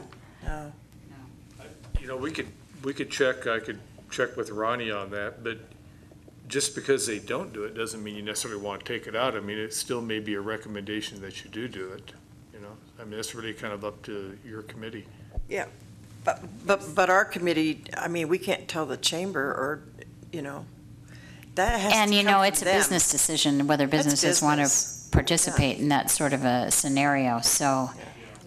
I mean, I kind of There went, was a restaurant discount book that the students sell. yeah, $35 and you get discounts for meals and events. And as much as I hate to remind the audience, but if you make comments, we need to have it recorded, so if you could come up to the podium. Hate to be a nag. But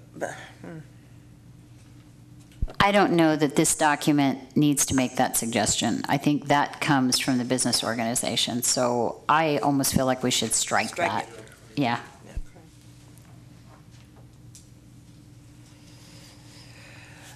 And on page 25, who is coordinating festivals and events now?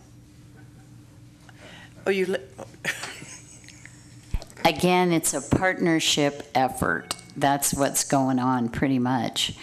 For instance, the Concert Under the Stars. Okay, we coordinate with Parks and Rec, with our volunteer group, with the BAC is doing some portions of it. So it's a partnering effort, and I don't think there's any one individual that coordinates. The Nevada Day Parade and all those events are being coordinated by their entity. So it's different agencies that come together to create an event. But this is also where confusion begins to develop, and is it reasonable to think that maybe there ought to be some sort of group that meets and says, hey, this year we're going to do da-da-da-da-da-da-da, because that should go on a master calendar. Well, maybe that's a function of one of our meetings. Okay. Maybe the Cultural Commission has a meeting where all of these outside agencies, groups that promote events come. And everybody talks about what they're doing and the dates planned. There is it's managed through the Nevada Arts Council, but it's not, it's called the Nevada Performers Network. Presenters Network, sorry, Nevada Presenters Network. And there are 200 members of this network, and it's a listserv, and everybody is connected through that listserv. If you want to connect to somebody in Las Vegas about a group that might be coming to Northern Nevada and you want to invite them to maybe participate in bringing them to Southern Nevada, you can do that all through that listserv. There's also a block booking document that exists through the service that everybody can get on there and say, I'm bringing this group in, you want to help with this, or so it exists, you just need to use it again. Have a meeting with the Nevada Arts Council. Well, Find out what you have. Well, Kyle and Gina are both members of the listserv, so they're very well in tuned. Okay. Yeah, but just for your edification more than anything. It's okay. And just another comment about the coordination of community festivals. Karen's exactly right. It is pretty much decentralized at this point. However, there is some coordination through our planning office, and we will have a process that's called an MPR, a major project review. For instance, let's talk about, give the epic bike ride as an example. As we get closer to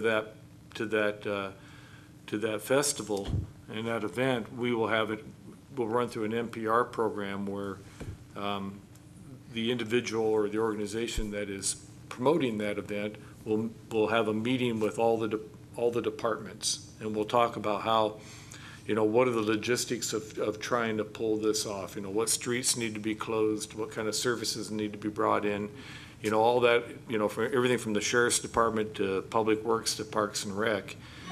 And so it's a nice planning process, and that works pretty well, but unfortunately, not every event finds out about that or knows about that and is run through that kind of a matrix. So there needs to be some kind of a coordinating effort on that. And I would suggest if we have that meeting that Karen is talking about and bringing all these disparate groups in to talk about their events and when they're going to run them, we may want to invite Lee Plemmel and maybe the Planning Commission to come in so they can talk about that process. And that includes permitting if there's alcohol sales. It includes health inspections if there's going to be food vendors and all that. Should that be noted in this document? It probably should be. Yeah, I think it should be noted in this document because Roger's right. The planning department is actually the coordinating agency. They tell you exactly what you need to do step by step. So I'll put that in here. Also, as part of the coordination, the website www.artsfornevada.org has a free calendar, and it posts any group can go on and post their event, and you can see everybody else's group. So the vehicle is already in existence if we could just push everybody to use the same thing with the visitors bureau site. So but they are already in existence, are already staffed. There's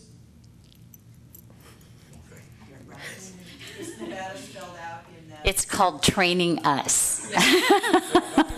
Arts for the number 4, Nevada. Arts for Nevada. Arts for Nevada spelled out. Yes. Okay. And it's very Arts. difficult for organizations to list events every place they need to be listed. I have a whole page of about 20 items that I have to go in separately. You can't just send a press release and a photo to all of them. You have to go into theirs. This is supposed to make life easier. Technology. And thinking of that,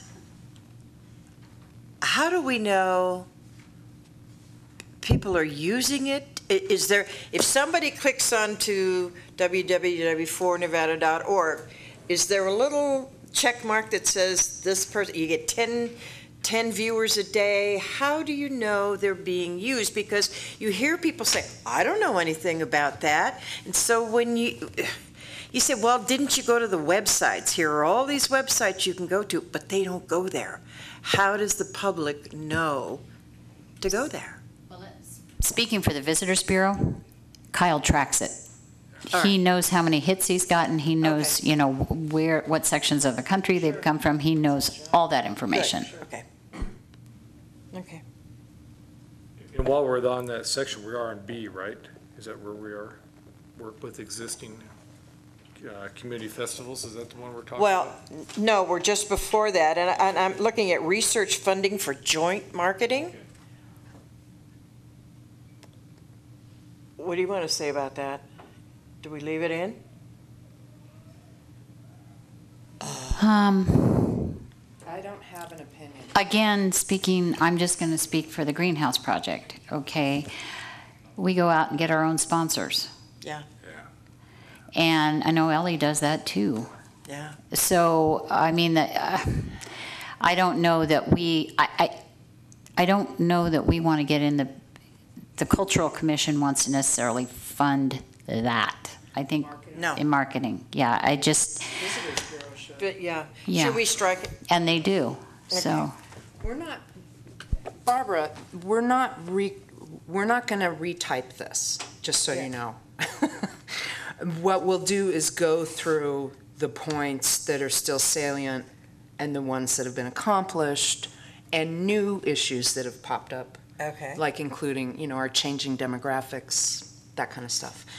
Our changing performance spaces, our increases of galleries, the new arts organizations in town. And so that's why I didn't have an opinion on that. Yeah. Just, I still would take it out, because if you get all the organizations here and they say, oh, well, now you can start doing some joint marketing. well, I think it's up to the organizations. They may want to partner with another organization and do joint marketing. They may want to do that, That's not, but that's not up to us. that's not up to us. No, All right. that's not, I mean, this document is for everybody, not just the Yeah. Cultural Commission.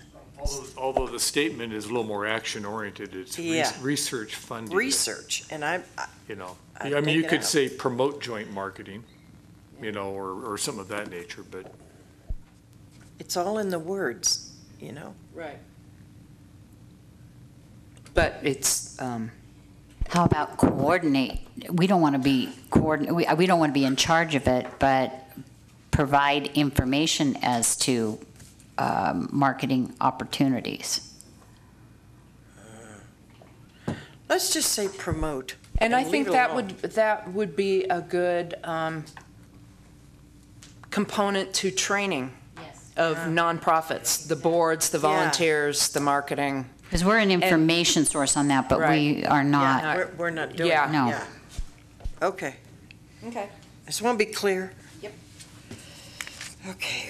Work with existing- On B, work with existing community festivals. One suggestion was, and this is going to drive Ellie crazy, is to expand the Jazz and Beyond to a month-long event. So, which is great. That means there could be even a wider diversity of things, like, as you've pointed out recently, that Jazz and Beyond really is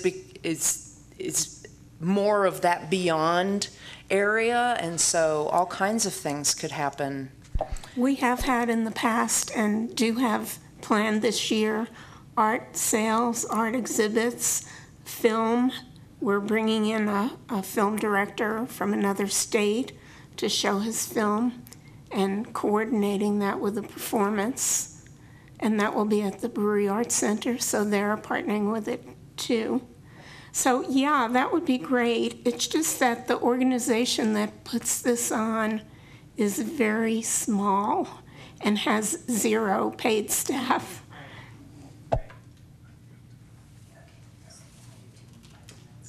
Okay, it says lead agency Carson City Arts Commission and staff. Does that need to be updated?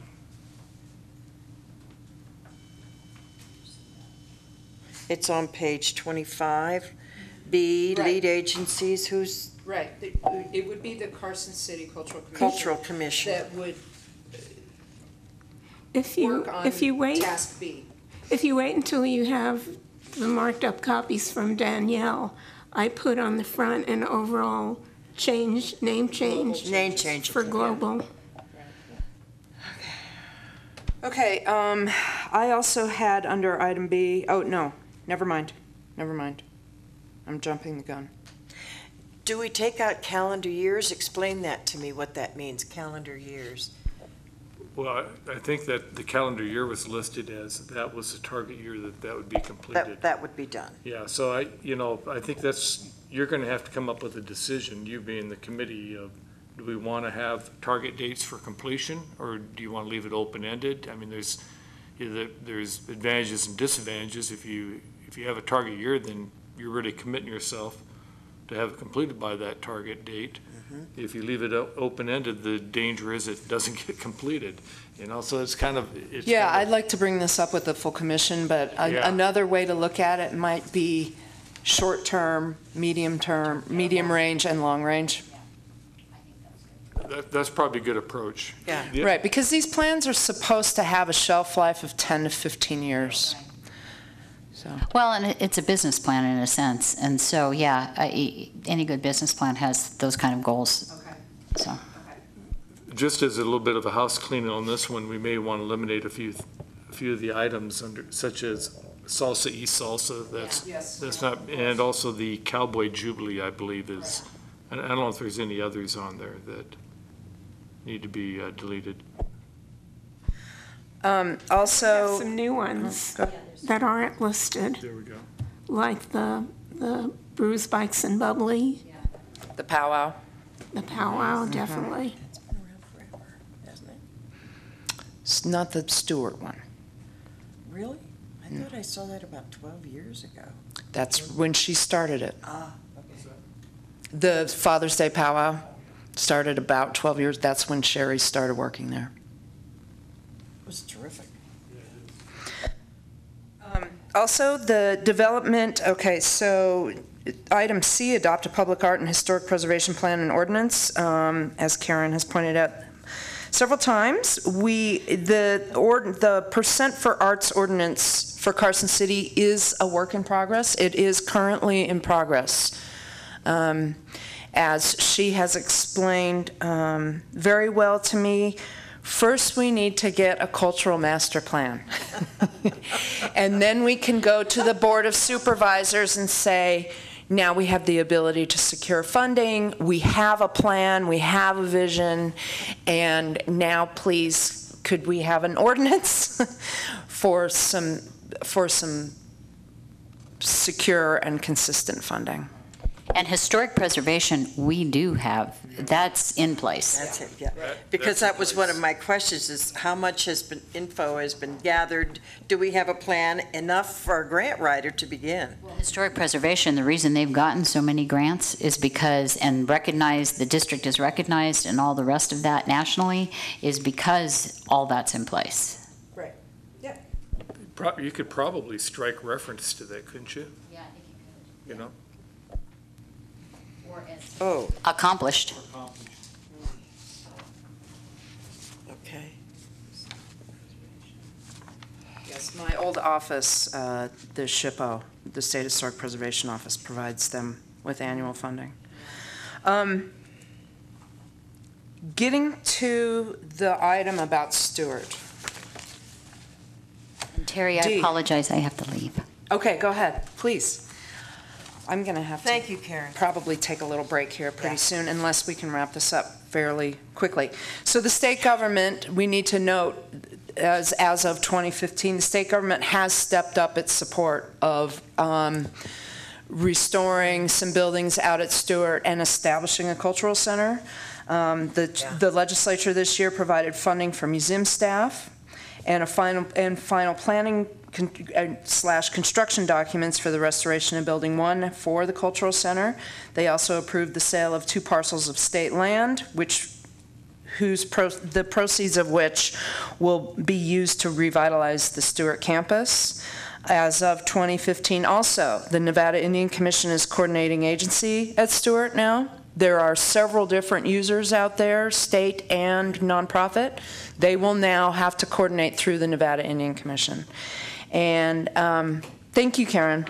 And the quote-unquote leadership that is undaunted by the scope of the task of establishing a cultural center at Stewart, she's been found. And she is Sherry Rupert. That leadership is in place. So that's why so many things are moving forward out there finally. That quote you just read, Terry, is that under item C? That is Section C. the bottom of page 26 for me. Me too. At the end of item D, where they have the calendar year, resources, initial steps, find leadership that is undaunted by the scope of this task. We accomplished that, yeah.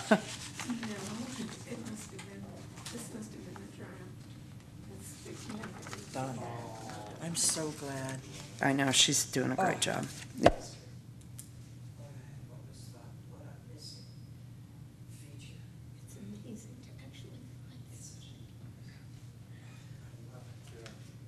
Okay, so also, in regards to Stewart, we need to remove the Bureau of Indian Affairs. They turned that over to the state in 1980. They're no longer involved out there.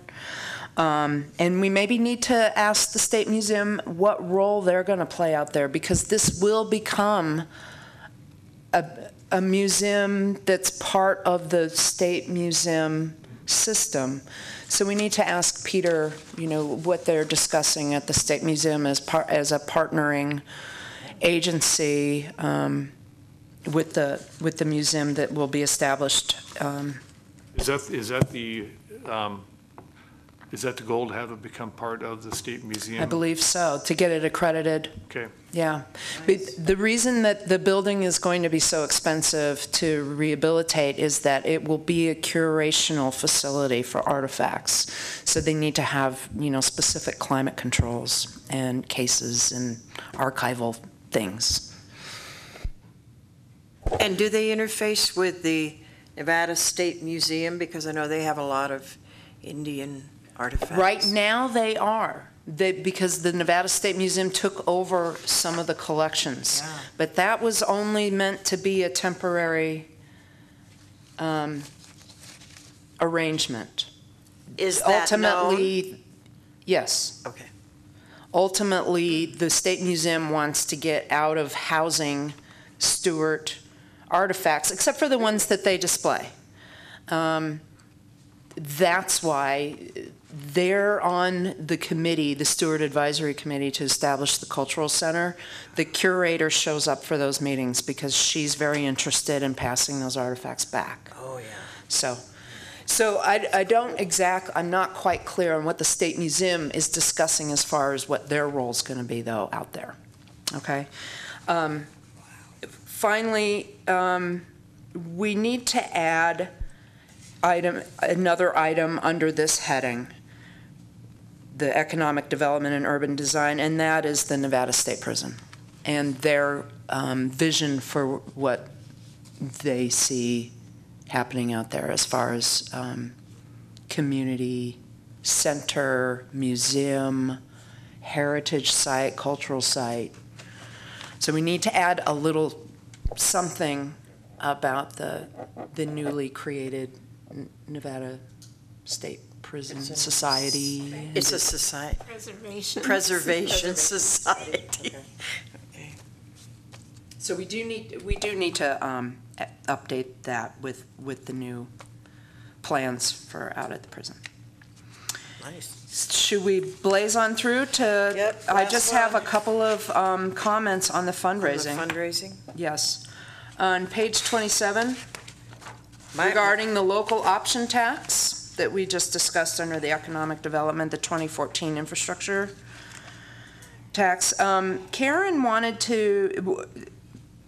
wondered about what happens when the Virginia and Truckee Railroad debt is retired from the bonds that were sold. Is there an opening there for?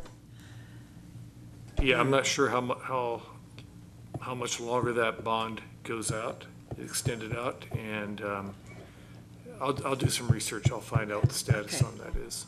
Yeah, can you find out? Please, the amount of the bond and how much has been used? What's still available? Maybe we can get it. You heard that? Okay, so then on page 28, again, an arts ordinance for Carson City is in the works, written and awaiting approval by the Board of Supervisors.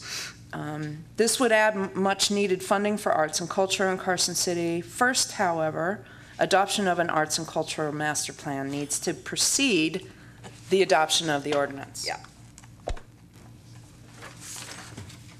And that concludes mine and Karen's comments. And mine. Okay. So I'm not sure how to address the missing sets of comments. There were 3 people's comments that didn't arrive today, possibly 4. Maybe we need to check with Mr. Barton and find out if he had any. Peter. So I was hoping that we could then each pick a couple of topics of the 6 and write up a little summary of the updates, just the updates. Don't worry about the original. 2002. Yeah. Would you like to do that, or should we hold off on until we get the other sets of comments? I guess I'd recommend that we hold off for the next meeting and get the other comments, and then make those assignments at that Yeah. time. Okay. What I may do is boil mine down a little bit further, and given what comments we received today, and incorporate those, and then we'll discuss the other 3 sets of comments in 2 weeks. No, I agree with both what you say, Roger, and what you say, Terry. We need to do that. I've been going through lots of pieces of paper, and because I don't think I started till May, there was for possible act to jury the Carson City calendar, a request of the mayor. What is that? What was that? That was an agenda item for the full commission, and that was a calendar of photography, of local photographers, amateur, I believe. Do we have a list? No, that's a future item for the full commission. Okay. That's not under the purview of this because that was- subcommittee. Okay. and That's then not this subcommittee, that's the commission. the commission. It's a future agenda. Oh. The only item we have Is to work plan. on the culture The and arts plan. Yeah. Okay. But I found that and I thought, why do I have that? Okay. So I would just ask if there's any final public comments. Then this meeting is adjourned. Thank you. Yeah, really did a great job. But look at this, I'm looking at statistics in terms of empty nesters and folks coming into the community who have